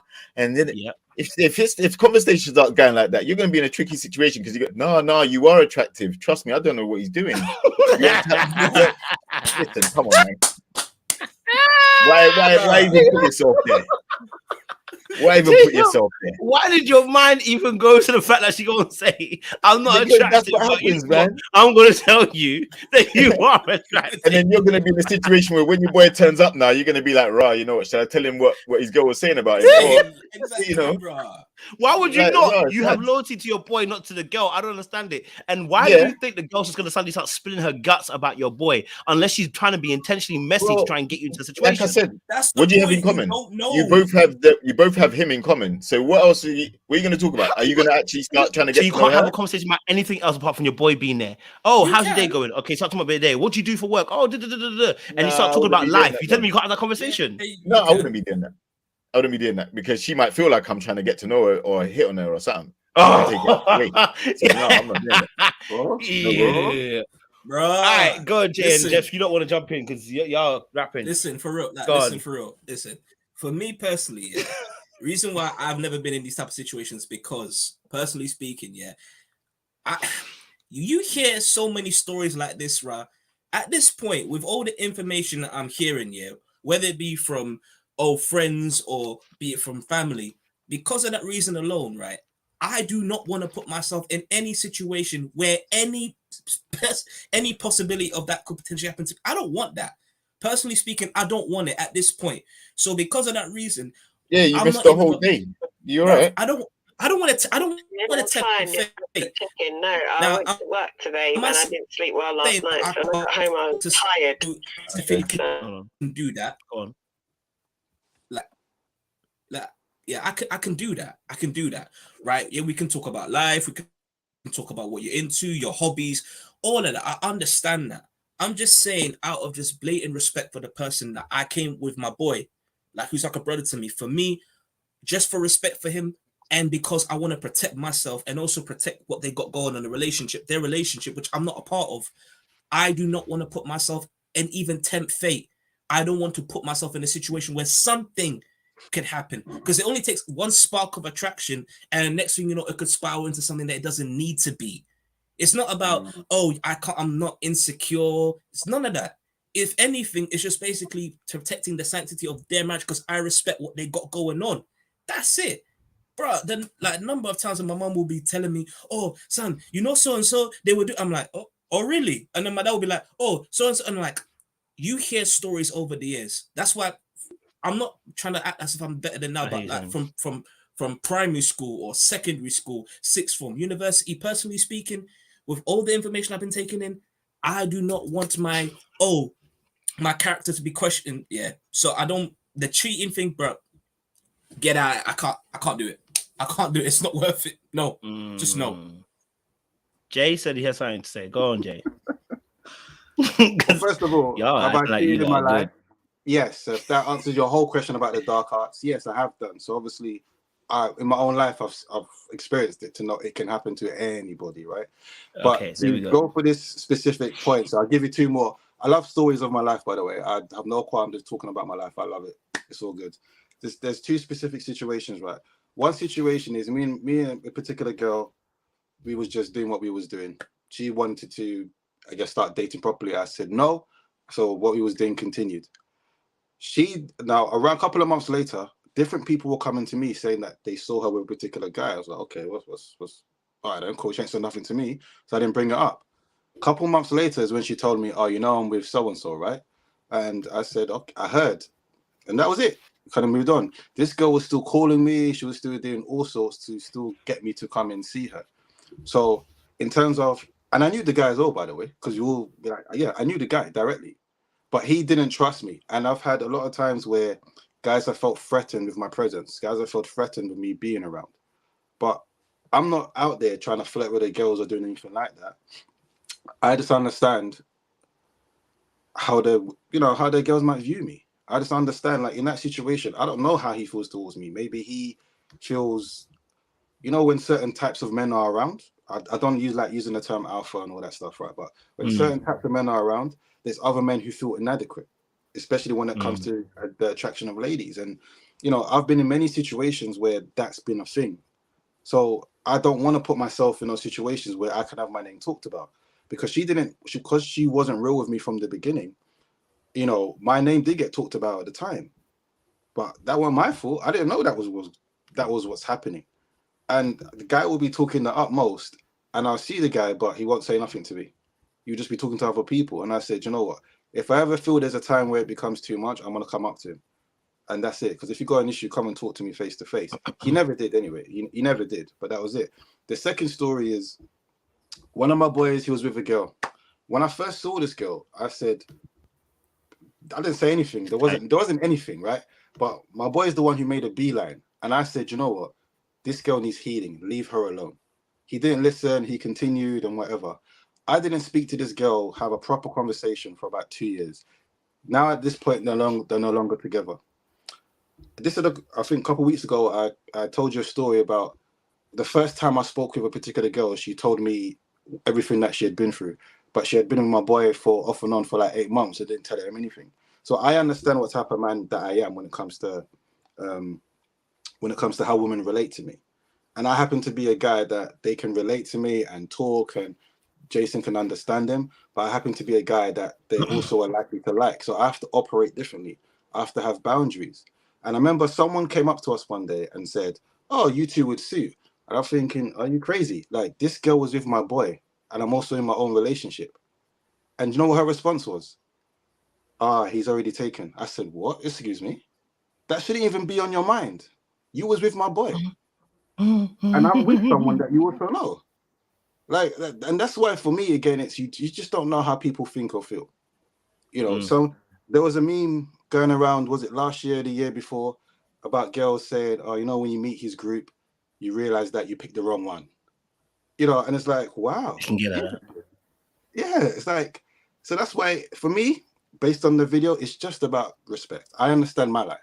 I know that everyone's life has been my life, but that's it. Wait. So no, let's wait. Before you just say it, let's just keep it a buck now. Let's keep it real now, because what we're really talking about is some different type of dynamics now, right? Because there's a difference here, right? First and foremost, let's not pretend. Depending on your friendship group, and I always tell people this, depending on your friendship group, where you stand look wise is also very important to how this is going to play out. Now, if you're the ugly one in your group, you ain't got no chance. Don't worry, you can sit in that room and nothing gonna happen. But if you're the finest one in your friendship group, we got a problem, because the girl is gonna be looking like, I done missed out the finest one in the room. Okay, now that can always be a problem. I agree that, right? And that's obviously circumstantial because different groups, different looks. We understand that, right? But if you're the finest one in that group, you got a problem. So I'm gonna just be honest with you in that one. Yeah, maybe not sit in a room, that one too. Number two, I think the other aspect is if you know when, and we all know, okay, there are two factors here, one in yourself and one in the other person. If I meet you and I'm like, God damn, you fine, I might not need to see that room. It's just a relative thing. I don't need anything to be thinking in my brain. I'm a real person. The hunter's always in me. If you know what I mean, I don't even want to think about something. I want to be out there like Joseph. Okay, so I'm gonna join you. I'm gonna be outside. So if it's in me, I'm gonna be outside. Okay, because I don't need to be in that space consistently, right? Number two, if it's in her, I'm gonna be outside. So if I can see that you're giving me a bit too much eye, or say, and here's an example, right? If you're known, because now as you grow in stature and stuff like that, when you become known and people see that, so you now have to be like, well, I gotta be, because I don't know what you're gonna do, right? You know what I mean? Like, I don't know if you could use me, do something. Yeah, who knows what you might try to, you know what I mean? Whether it's, you know what I mean? So I understand that too, right? But if I walk into a room and you walk into a room and it's like, yo, nothing a go on, we don't feel nothing, you don't feel nothing, I don't feel nothing, we should be able to have this conversation, just be able to sit down and just talk, you know what I mean? But I definitely understand what you're saying, and I'm giving that perspective. Someone said that black men lack integrity. I think that's not a black men thing. I think that's a men thing, that some men do lack integrity. But I think the reality is, for us as men, the reason why I wanted to pull out all this stuff is because of the difference in how we operate with men and women. For instance, right? There's a reason why Joseph ran. And I was being facetious. I wanted to draw out some things from the men, but there's a reason why Joseph ran.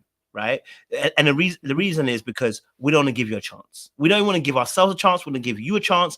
We want to give nothing a chance. And once something is said, violence will ensue. And that's the difference between men and women. I think that's a little bit different. Right. Once it's said, violence will ensue. So I can't risk, someone saying something, because violence can ensue. And at that point, my life can be in danger. And I'm not saying that women don't fight. I'm saying that more than likely your life is not going to be in danger if this situation happens, right? And out of the two of us, who are they going to believe? Even if I have integrity and I've always been on point, out of me and you, if you decide to tell a lie or even a half-truth, let me say a half-truth. Let's say I walked in and I was like, oh, damn. And I thought you were fine. And now you're going to tell your boy, oh, you see the way your boy was looking at me? He was like, oh, fine. Now what's going to happen? Right now, I got to be very. Now, who's gonna believe, me or you? Now I'm forced to be in a position like, do you like my girl? No, I don't. But I did say she was fine. But I can't say that too. I'm gonna be. You know what I mean? So it puts it in a very dangerous position, especially for us as men, because when they question you, you will not win that battle out of the two people, right? And even if you win it today, tomorrow is only another thing, because now you have this against your name. So it's like there'll always be in the back of his mind, like, oh, that girl did say that last time. And, if another girl says something, even if the person's lying, and another girl says, or she looks at me in a different way, your boy might look at it a different way now, or your friend might look at it a different way now. So you can't even risk that situation. You want to mitigate those risks, because we do know that the world is a dangerous place out there. So, yeah, that thing. Jay, Jeff, what we're going to add first, and then...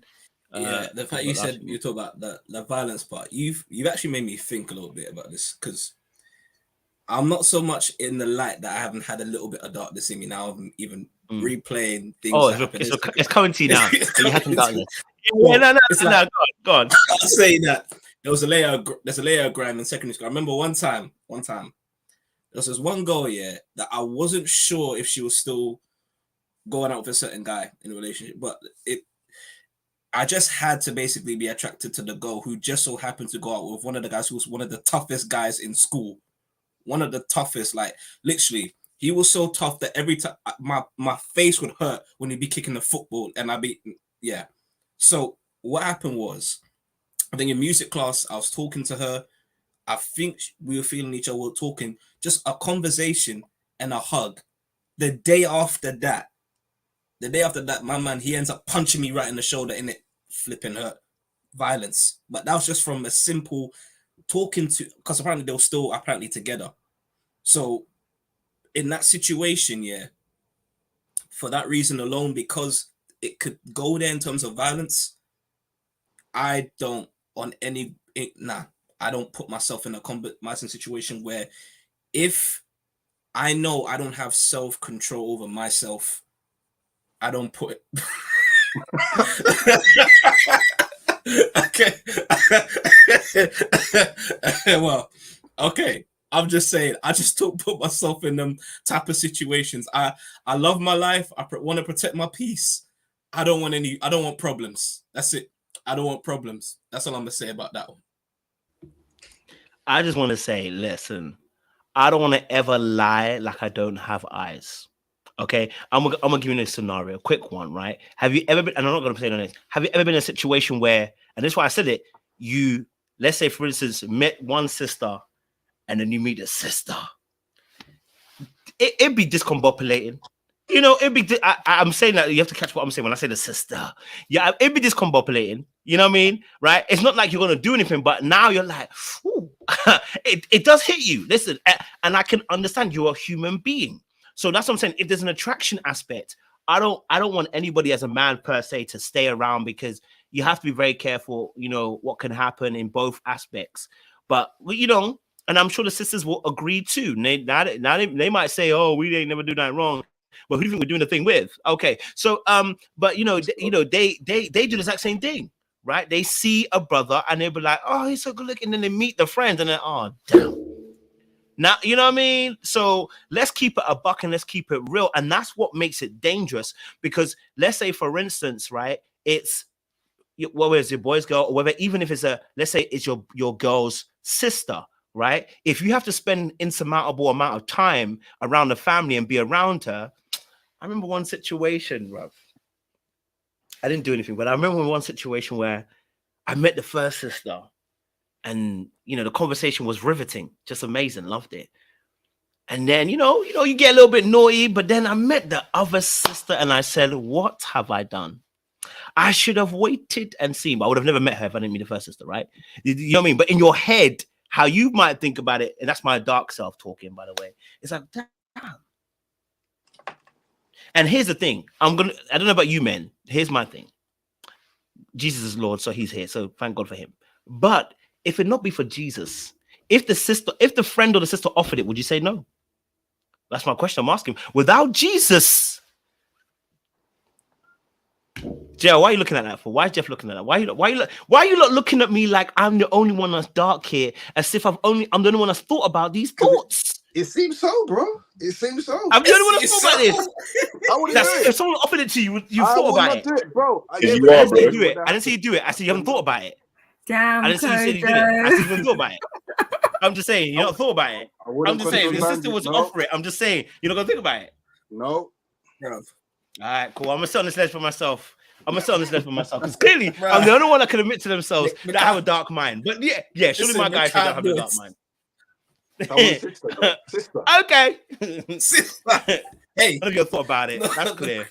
The ladies are going to tell you a different story, because every woman here in the chat will tell you that they've had an experience that either the friend or the brother or someone has tried a little something. But you don't want to say it. It's okay. I will say it for you. Me personally, I know I've been in a position where I've thought about it. At least I've definitely given one eye, like, you know what I mean?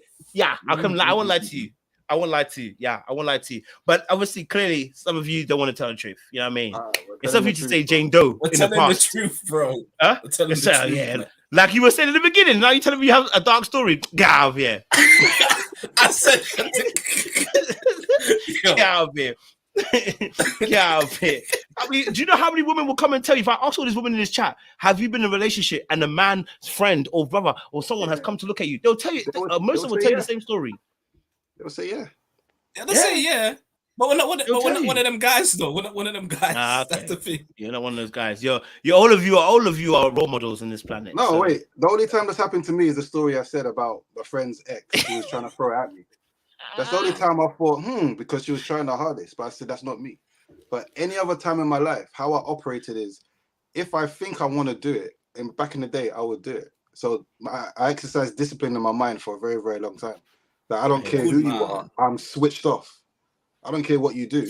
the person that I'm with has my focus. I'm not gonna look at a sister or a friend and think, "Eesh, you know, she's a bit hot." You know, that's just how I am right now. Anyway, that's just I just can't do it. I'm not saying I'm not being that now. Like, do you know what I mean? Don't incriminate yourself, boys. But I'm saying, No, Jane Doe it, man. I said Jane Doe it as the past. What's wrong with you guys? Bruv, No, even in you guys are rubbish. He Even said in the Jane Doe past, I still past. wouldn't go for sisters, bro, or friends. I know Bruv, I've got even- friends who do that, but not me. Yes.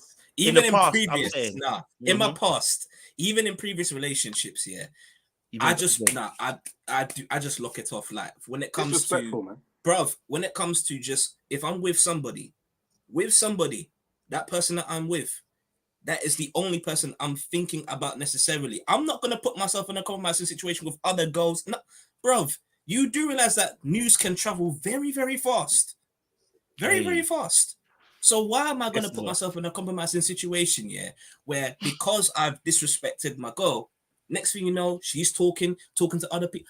Bruv, I don't need the grief. I don't need it. I don't know why So, your girlfriend has to plan, but I hear you. bruv, Precious. I just lock it off.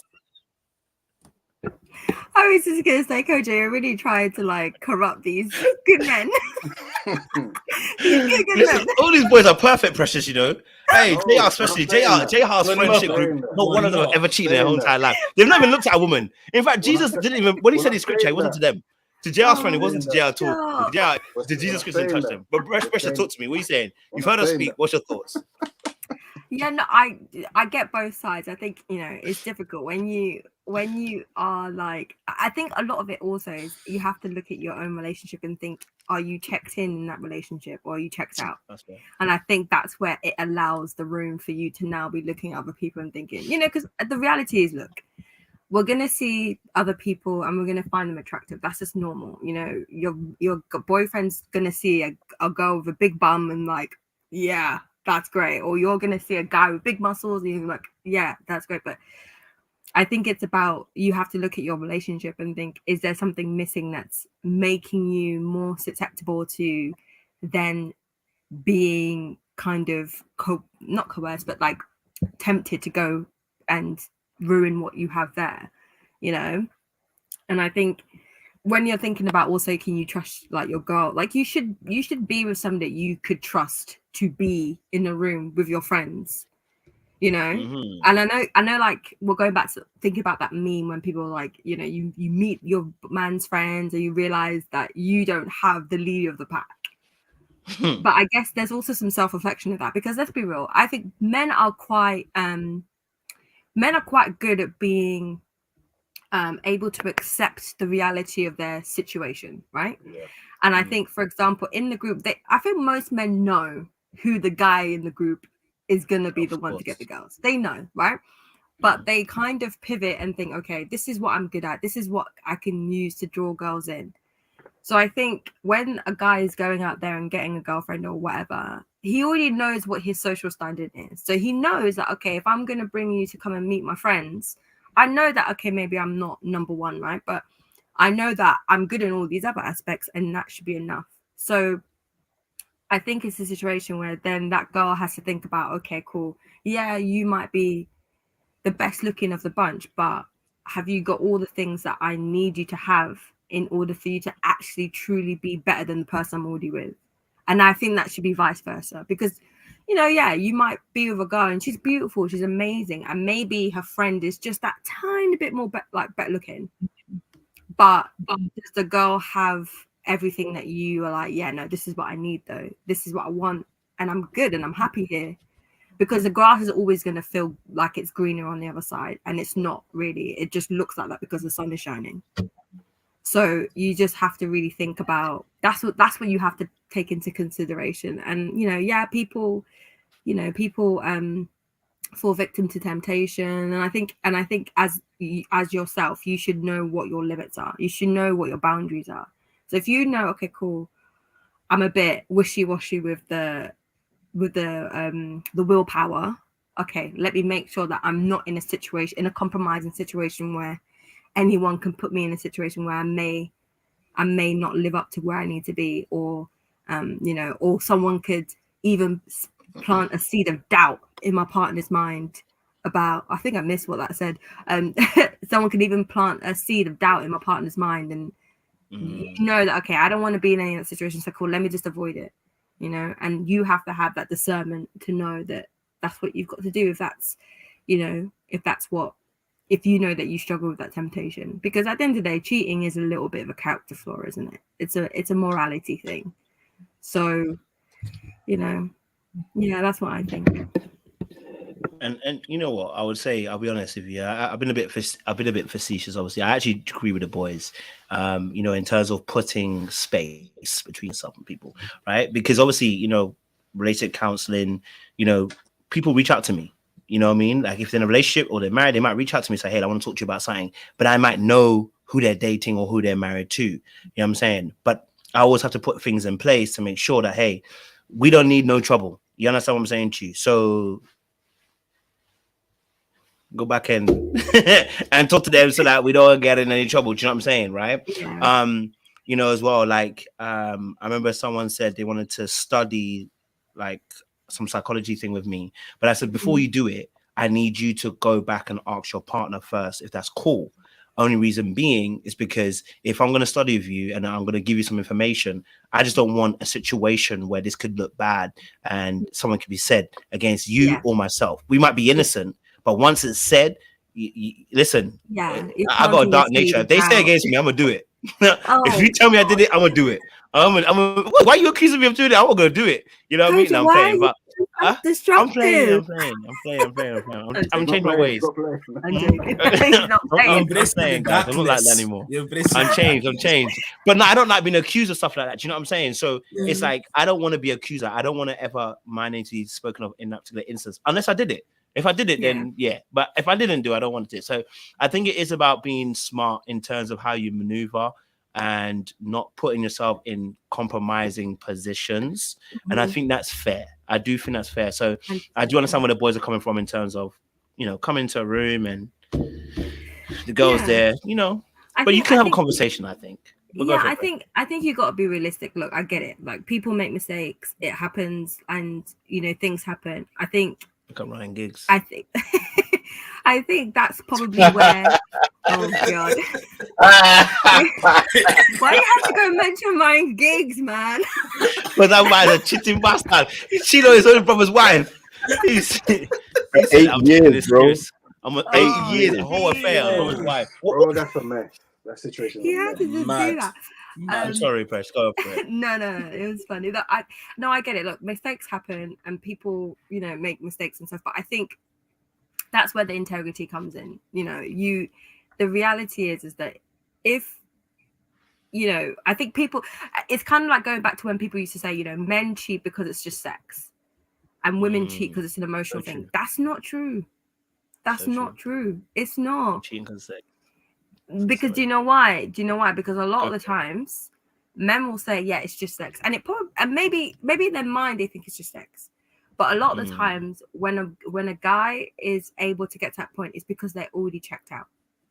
And that's why I said it's not just about the sex, because I find, for example, some guys will say, it's just sex, you know, don't worry, like I still have emotions for you. And what they don't realize is that we both look at each other in the lens in which we think we should look at each other. And what I mean by that is a woman will think, okay, men are visual. So he needs to be attracted to me. Yeah, cool, he might love me and stuff, but he needs to have that attraction so that we can really formulate that. And men are like, okay, she needs to love me. She needs to respect me. She needs to have this emotional connection. And what happens is you know, he will think in his mind, it was just a physical thing. It's not like I love her, but that almost feels worse because in her mind, that's the thing that keeps you where you are. So if that's gone, what then? Because if it was about emotions, you wouldn't have done it, because your emotions would have been like, nah, I can't disrespect her like that. I love her. So if it was just about how you felt and the fact that you still love this woman, you wouldn't do it.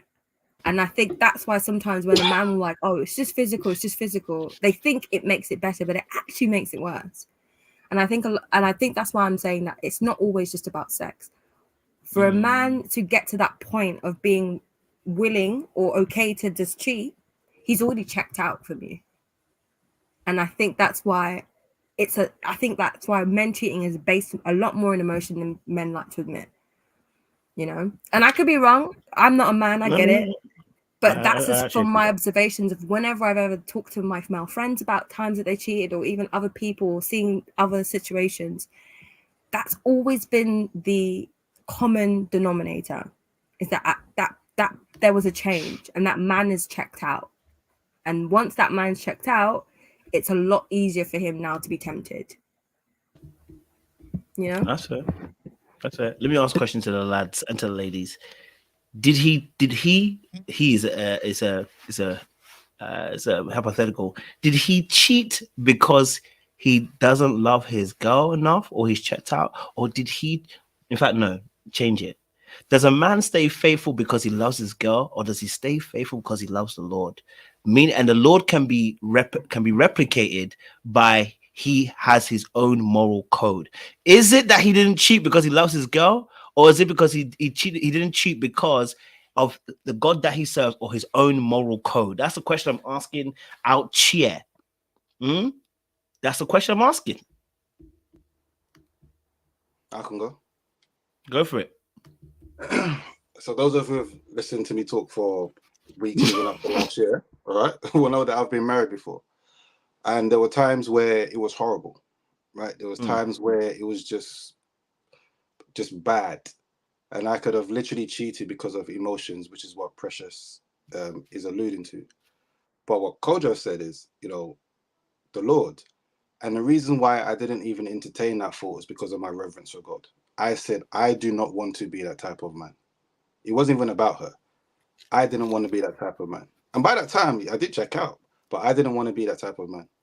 That or even for her to hold that against me, that, this is what Jason did, and to justify everything. No, I said, no, I don't want to do that. So that's a situation where it was my relationship with God is what stopped me being the stereotype, let's just say. Now, the other side of it is when it comes to the women, what I usually say is, can a man literally have sex with a woman and get on with his life? Yeah. As a man, I know that. I've done it. I'm surrounded by boys who have done it, and some still do. And it doesn't affect their relationship emotionally that they have with a woman. Some have even proposed. Some are even getting married. So I can say 100% it's not as emo as some people think it is. Absolutely not. But there's clearly some guys who are about emo. I've seen it. I understand why they've done it, because of, like I said, how they've been made to feel in the marriage. And doing that somehow makes them feel more like a man, makes them feel wanted. It does happen. You know what I mean? There isn't just one way of doing things. But how I look at cheating is, if the verbal contract that me and my missus has spoken about is sleeping with another woman is not part of it, and a man obviously for her as well, then that means if I go and do that, I give her the right to question the love that I say I have for her. Because as part of that contract, this man is going to love me through his actions, and those actions do not say that. So that's where the second bit is, which I agree with. When a man, when it's not even about how he feels about himself, but when he doesn't want to do that to his missus and go through that rigmarole, he then has to take a step back and say, do you know what? I don't want to do that to her. Now, if he has checked out and he doesn't care, then he will do what he's going to do. And it's got nothing to do with emo. He just wants to enjoy whatever he's going to enjoy until the time where she might find out. He might say, boo-hoo-hoo, I'm sorry. But deep down, look, I say as a guy, look, not a lot of guys actually do care, but they have to play the game. They have to try and be the nice guy, apologize, and all that stuff. But ultimately, they will still continue being that guy because that's who they are at that point in time. That's a decision that they've made. That's what I mentioned in the beginning. When it comes to making some of these decisions, there has to be a change up here. There has to be a change there, because our bodies are going to respond the way they're going to respond, but there has to be a change up here, and you decide what type of man you want to be. So right now, I'm purpose driven. Right now, I'm focused. I want one woman in my life. I have no desire to incorporate another woman in my life whatsoever. It's me and my missus. She's my helpmate. That is it. But that's a conscious decision.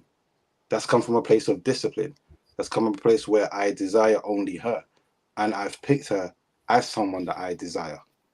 So then it's just not in my life just because. So and that's what's going to be me. So I always say it goes back to here because, yeah, and that's it. That's why I look at guys all the time when I speak to men. It's about you. Deal with yourself because you are the problem.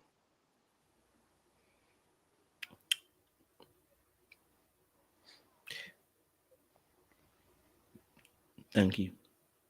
Appreciate it. All right, listen, because time has run out, so we need to go to the next topic real quick because it was about Gabrielle Union. I kind of went on because it was a great conversation and some of you are lying. So let's talk about Gabrielle Union and talk about a 50-50 situation, you know, because I haven't got any honest men on this panel. But let's get Gabrielle Union and deal with her situation with Dwayne Wade. You guys have been hearing the conversation across the pond on the waters. They're talking about 50-50. Because, you know, 50-50 is roommates. So just to let you guys know, Americans don't take too kindly to 50-50. You know, you say 50-50 to them, you know, you commit a crime, a commandment. So I just want to let you guys know, if you use 50-50 here, you could be disqualifying yourself from finding a mate in the crowd. So, but use a different term, just use a different term. But yeah, no. So we're talking obviously about Gabrielle Union and Dwayne Wade situation, and how you know, quite recently they were, you know, making headwaves, and the headwaves were around this whole 50-50 conversation. And so I kind of want to get you guys thoughts. She says she splits the bills with Dwayne Wade. What is your opinion? What is your thoughts? First and foremost, let me ask your opinion on 50-50 before we go into Gabrielle Union. Okay, very short answers. I don't need long ones. Very short ones from each individual person. Okay, from both male and female, a man and woman.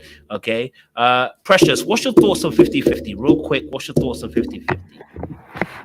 I understand it.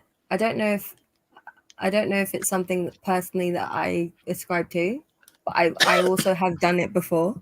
So I understand the need to be 50-50, especially right now. But you know, I think it's an individual decision. If it works for you, calm. I think a lot of it is rooted in whether or not you feel like the person that you're with is stingy, is really the element of what it is, more than so the 50-50 part of it, and whether you feel your partner is generous or not. Okay, I hear that. JR, what's your thoughts on 50-50? I think that there has to be an equal contribution. That doesn't necessarily mean 50% split on bills, mortgage, and everything else like that. But as long as there's a contribution that seems equal to the relationship, then that's what I define as 50-50. Like, if I'm in a relationship and, you know, I know that I'm going to be paying the mortgage, lion's share of bills and things like that, but I do expect her to chip in somehow, like with what she can do. That may not be financially, it may be doing stuff other than that. I like to cook, so straight away, I'm not going to trigger no one by saying I want my woman in the kitchen or anything. Like, no, I'll come home, I'll season up the food the night before and cook it. So that's out.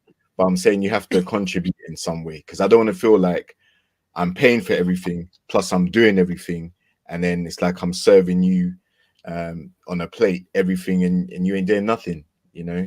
And I haven't been in that situation personally, but yeah, and I can see why 50-50 is triggering to some people.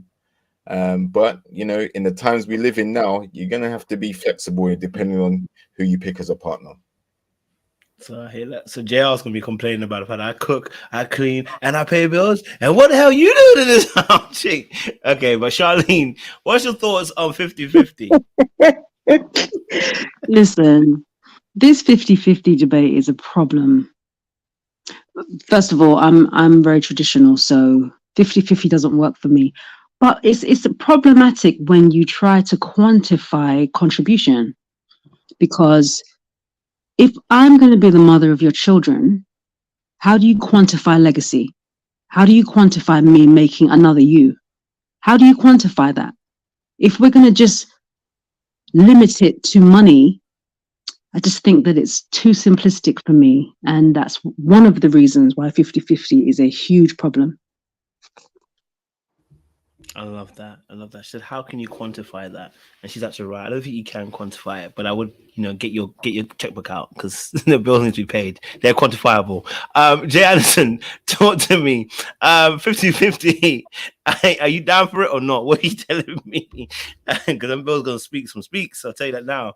What are you telling me? 50-50. Keep it I'm a nice and short. traditional. 50-50. Yeah, I'm a traditional guy. So if a man's in a position to be able to have that lifestyle for his family, why not do it? I don't understand guys who can do it and don't want to do it, because if you want your woman to play her role, well, I don't understand what the issue is. Some people Come on, avoid it Mr. by saying all money goes into one pot. You don't even have the conversation about 50-50. This is where the bills are paid from. All our money goes into here, or certain amount of money goes into here, and this is what we do. The rest of it, you have yours, you have mine, we do what we want. You can avoid that conversation. That's kind of how I feel about it. I'll leave it there. I'll keep it short. Jeff, 50-50. What's your thoughts on this?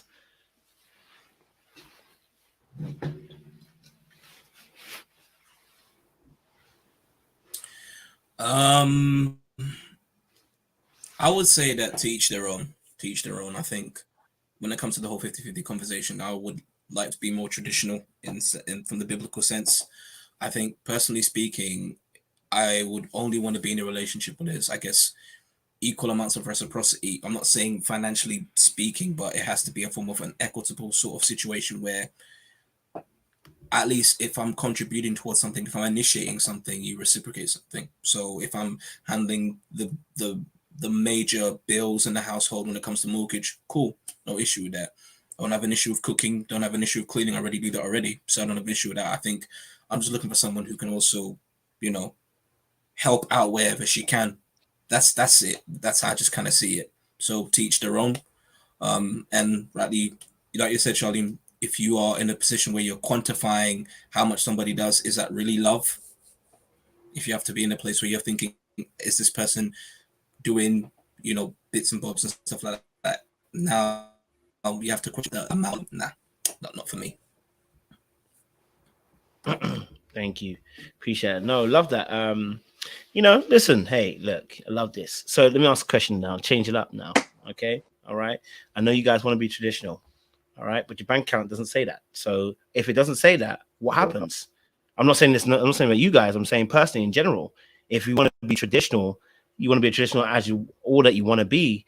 But your bank account is saying we're not traditional. My bank account is saying you better find a partner and you better be democratic. So in that case, what does a brother do in that moment then? Real quick, just want to give some thoughts, just real quick. Your brother, for the brother, what does he do in that situation? You want to be traditional, but your bank account is telling you better partner up. Then you'd have to negotiate. I mean, if it's a partnership at that point. And at the end of the day, it's like, first and foremost, are you willing to compromise on some of the things that you want in a relationship, and also acquiesce to some of the things that the significant other wants as well?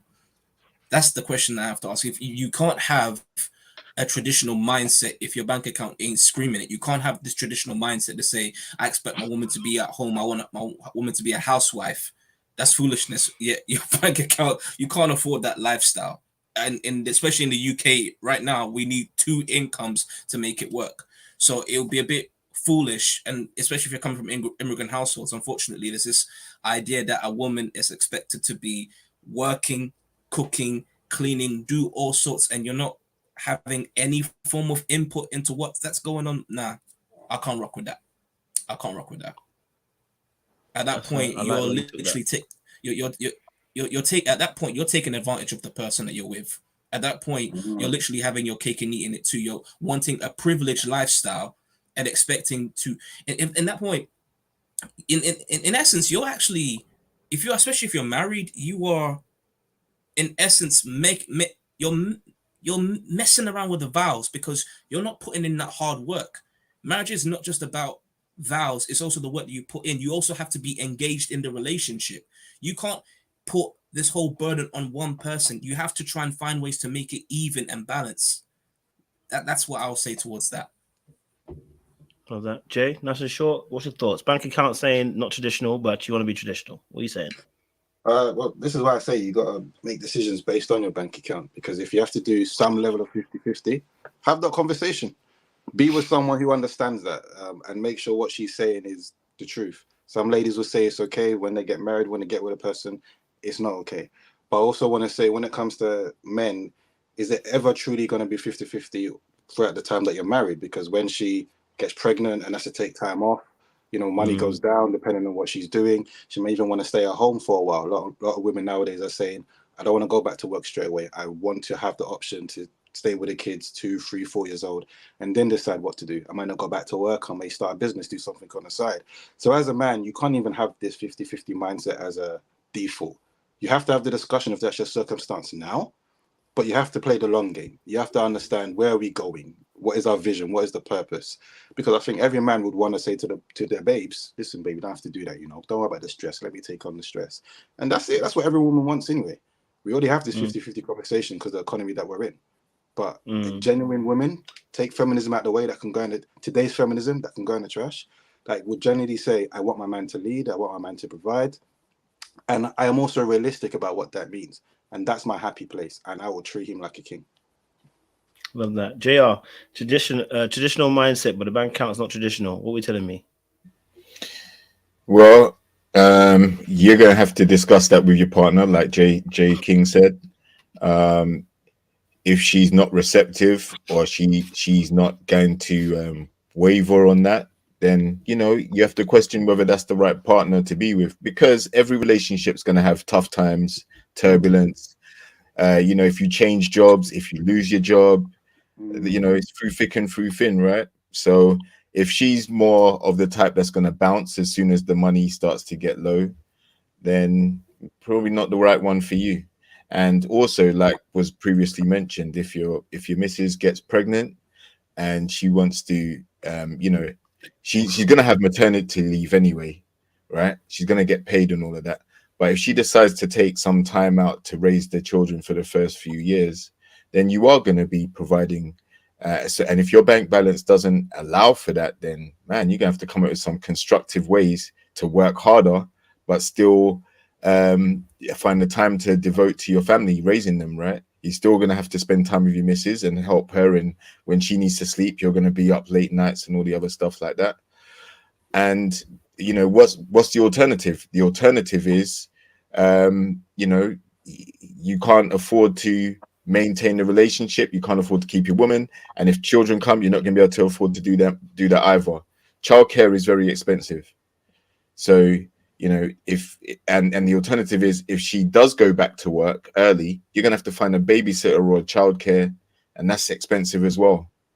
So I think you need to have real conversations at that point. When you're married, you're talking about these, or even before marriage, you're talking about how finances, how the importance of it in your relationship. Is it one of the top 3 most important things that's keeping you together? Or is it something that, you know, like we know as men, money comes and goes. Unfortunately, you know, as much money as you make, it doesn't always stay there. Dwayne Wade, who the topic was about, he's not playing NBA no more. He's retired. So them NBA contracts, they're dried up. They're finished. So unless he was a smart man investing his money in property or some other assets, he may get the occasional sport analysis, basketball analysis gig, but it's not long-term stable money anymore.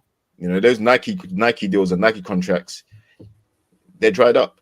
So my point is, if a man's occupation changes, or the finances change in the relationship, then yeah, like hopefully you have a partner that is willing to understand that, and then you can work on a plan on how to rectify it. Doesn't mean she's got to go out and work more.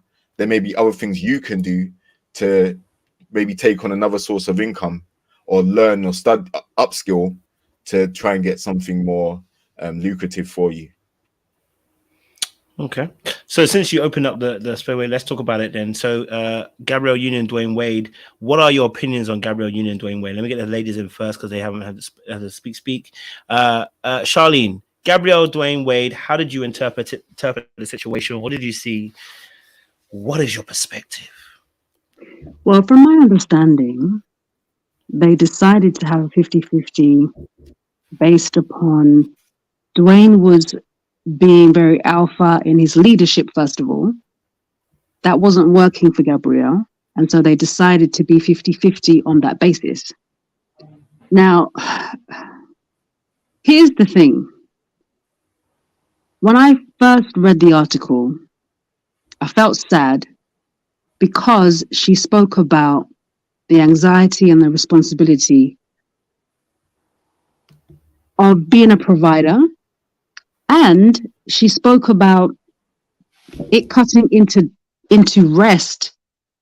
And it made me sad because I think it's a way for a lot of women to say, well, I need to have my own because somewhere deep down, I don't trust you to have me. That whole thing of I've got you, I don't trust you to say I've got you. And if this goes belly up, then at least I have my own. And it made me sad because, oh my goodness, if you can't rest at that level, when can you rest? If you can't be free from scarcity mindset at that level, when can you be free? That's why it made me kind of sad. But yeah, this 50-50 thing, it's a problem for me. It just is, because I think to myself, I feel like it's my job to inspire my man to 200 times his income. That's what I feel like my job is. Through my practical resources, my support, everything. But that's another topic. I digress. Back to you. Thank you, Charlene. Precious, what's your thoughts? Dwayne Wade, Gabrielle Union, what do you think of it?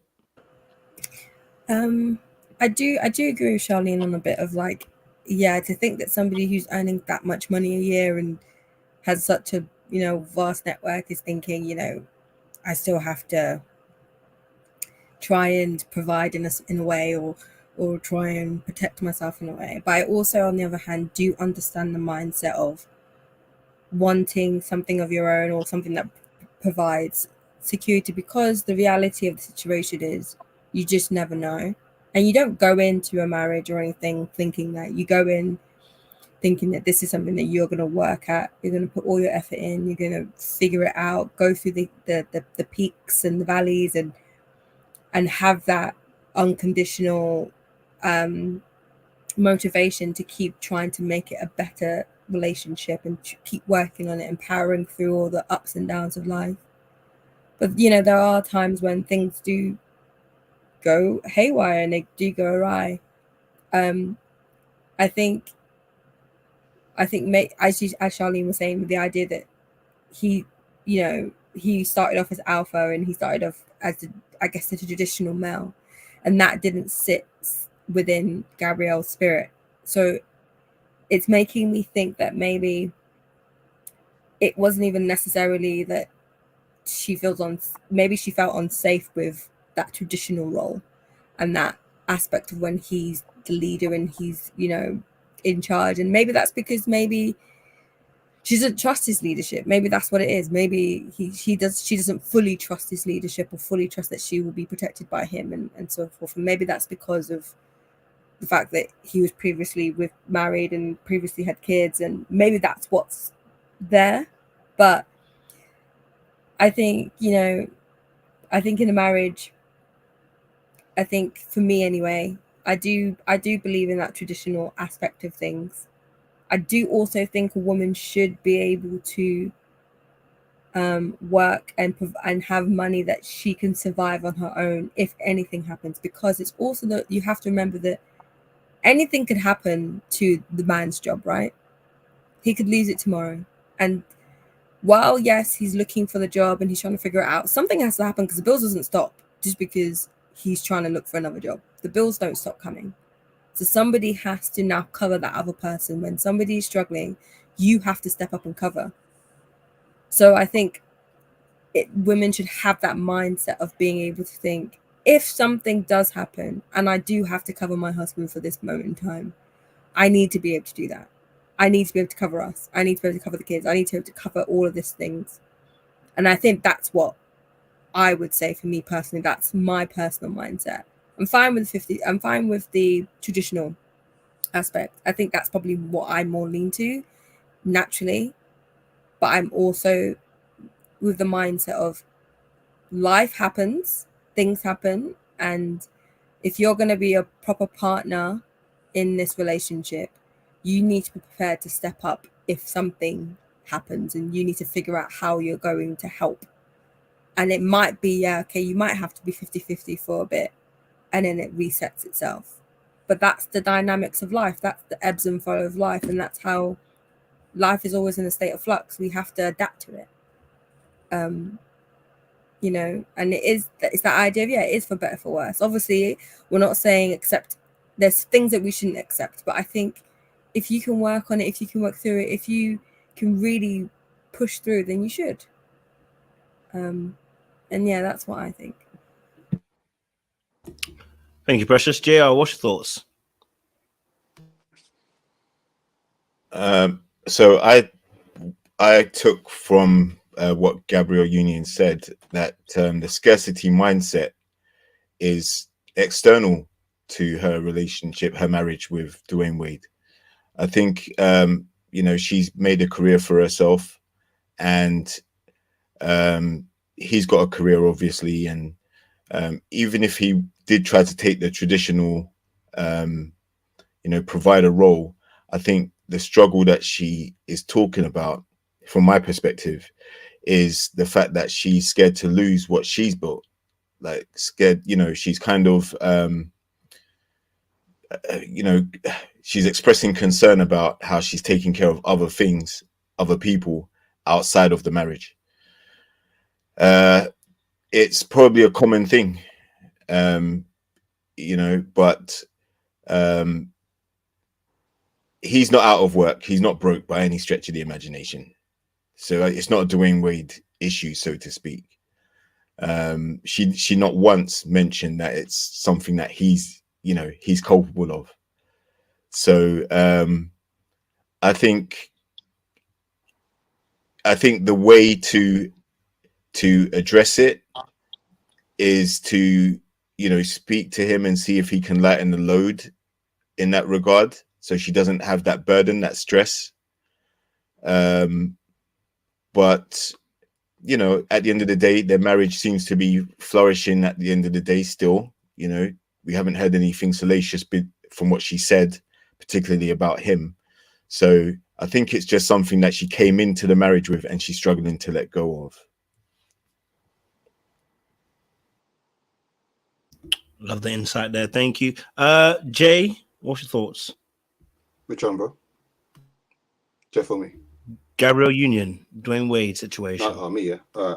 So I agree with JR. She didn't mention Dwayne Wade at all, although we could say maybe there are things that she didn't say that is there deep down.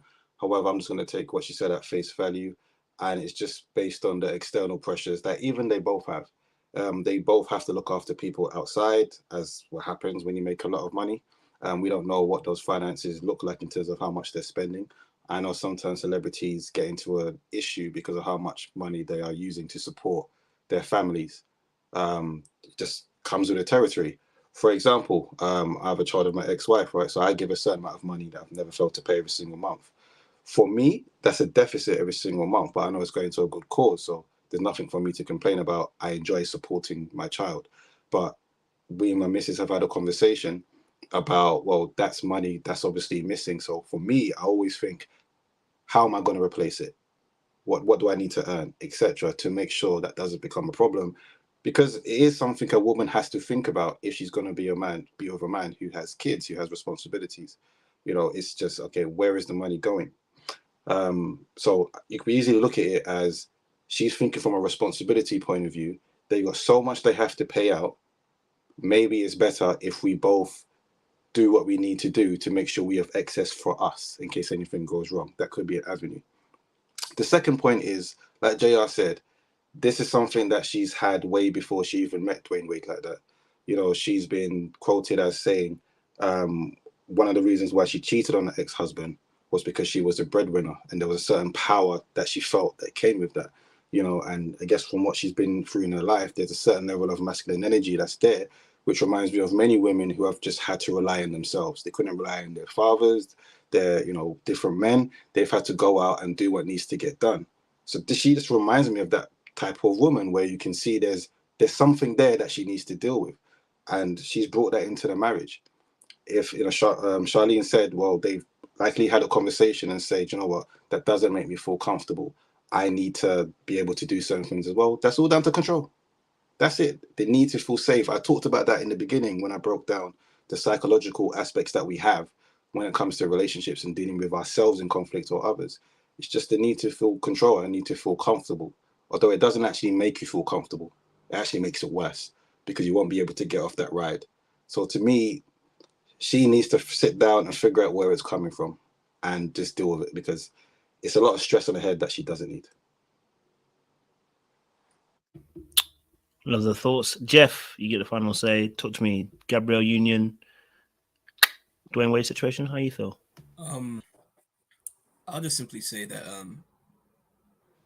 it's difficult for me to really delve deep into this, only because when it comes to celebrity lifestyles, and it's tough. The 50-50 part, I mean, I guess I've been looking at how people have been reacting to it. Like, why would Gabrielle opt for a 50-50 relationship, especially if you've got a guy who's making so much money and stuff like that? But again, it's ebbs and flows. It's ebbs and flows. Everybody's relationship dynamic is different. Some people, maybe due to their upbringing, what they may have witnessed, may not want a traditional lifestyle. Some people would want to feel a sense of independence or a sense of responsibility as a form of protection due to what they have witnessed and what they have seen. So sometimes a dynamic, what would work for one person may not work for the other person. Some people are telling Gabrielle, you need to go for the traditional. She's thinking, nah, I wasn't raised and I didn't have that outlook. And she gets with a guy like that, who now they're trying to make it work. And if they have people that are now looking after the money, there could be potential pressures. But if Gabrielle's not complaining about it, then I can't speak on something that she has not verbalized.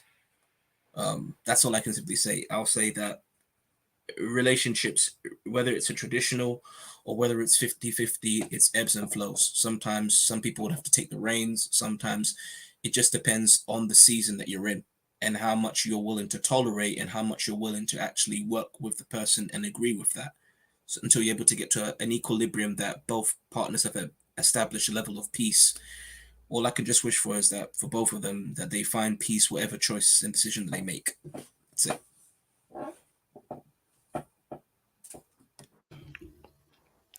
Beautiful team. Thank you so much for your thoughts on Gabrielle Union and Dwayne Wade. Listen, audience, it's been an amazing time I spent with these guys. It was a fun time. I try to get the boys to come out of their shells and tell some truths. They hid themselves and tell their own truths out here. But no. All jokes aside, no, it was a good conversation. I enjoyed. I enjoyed trying to get them to play a little bit. But honestly, it was good conversation, good breakdown at the very beginning as well, and some fun times in between, and a nice little ending as well in terms of your thoughts. So Charlene, Jeff, Jay, JR, Precious, thank you so much for coming through. Audience members, thank you for spending time with us as well. We enjoyed the time we got to spend with you guys. We're back tomorrow for Married at First Sight. I know a lot of you have been asking me what happened to the lives. First of all, I was tired. Number two, I'm tired of the show. Okay, I can't lie to you. We're 20 episodes in. It's ridiculous. The show should have like maximum 13, 14 episodes. Why are they doing a 21 week season when it's been a week, 7 weeks?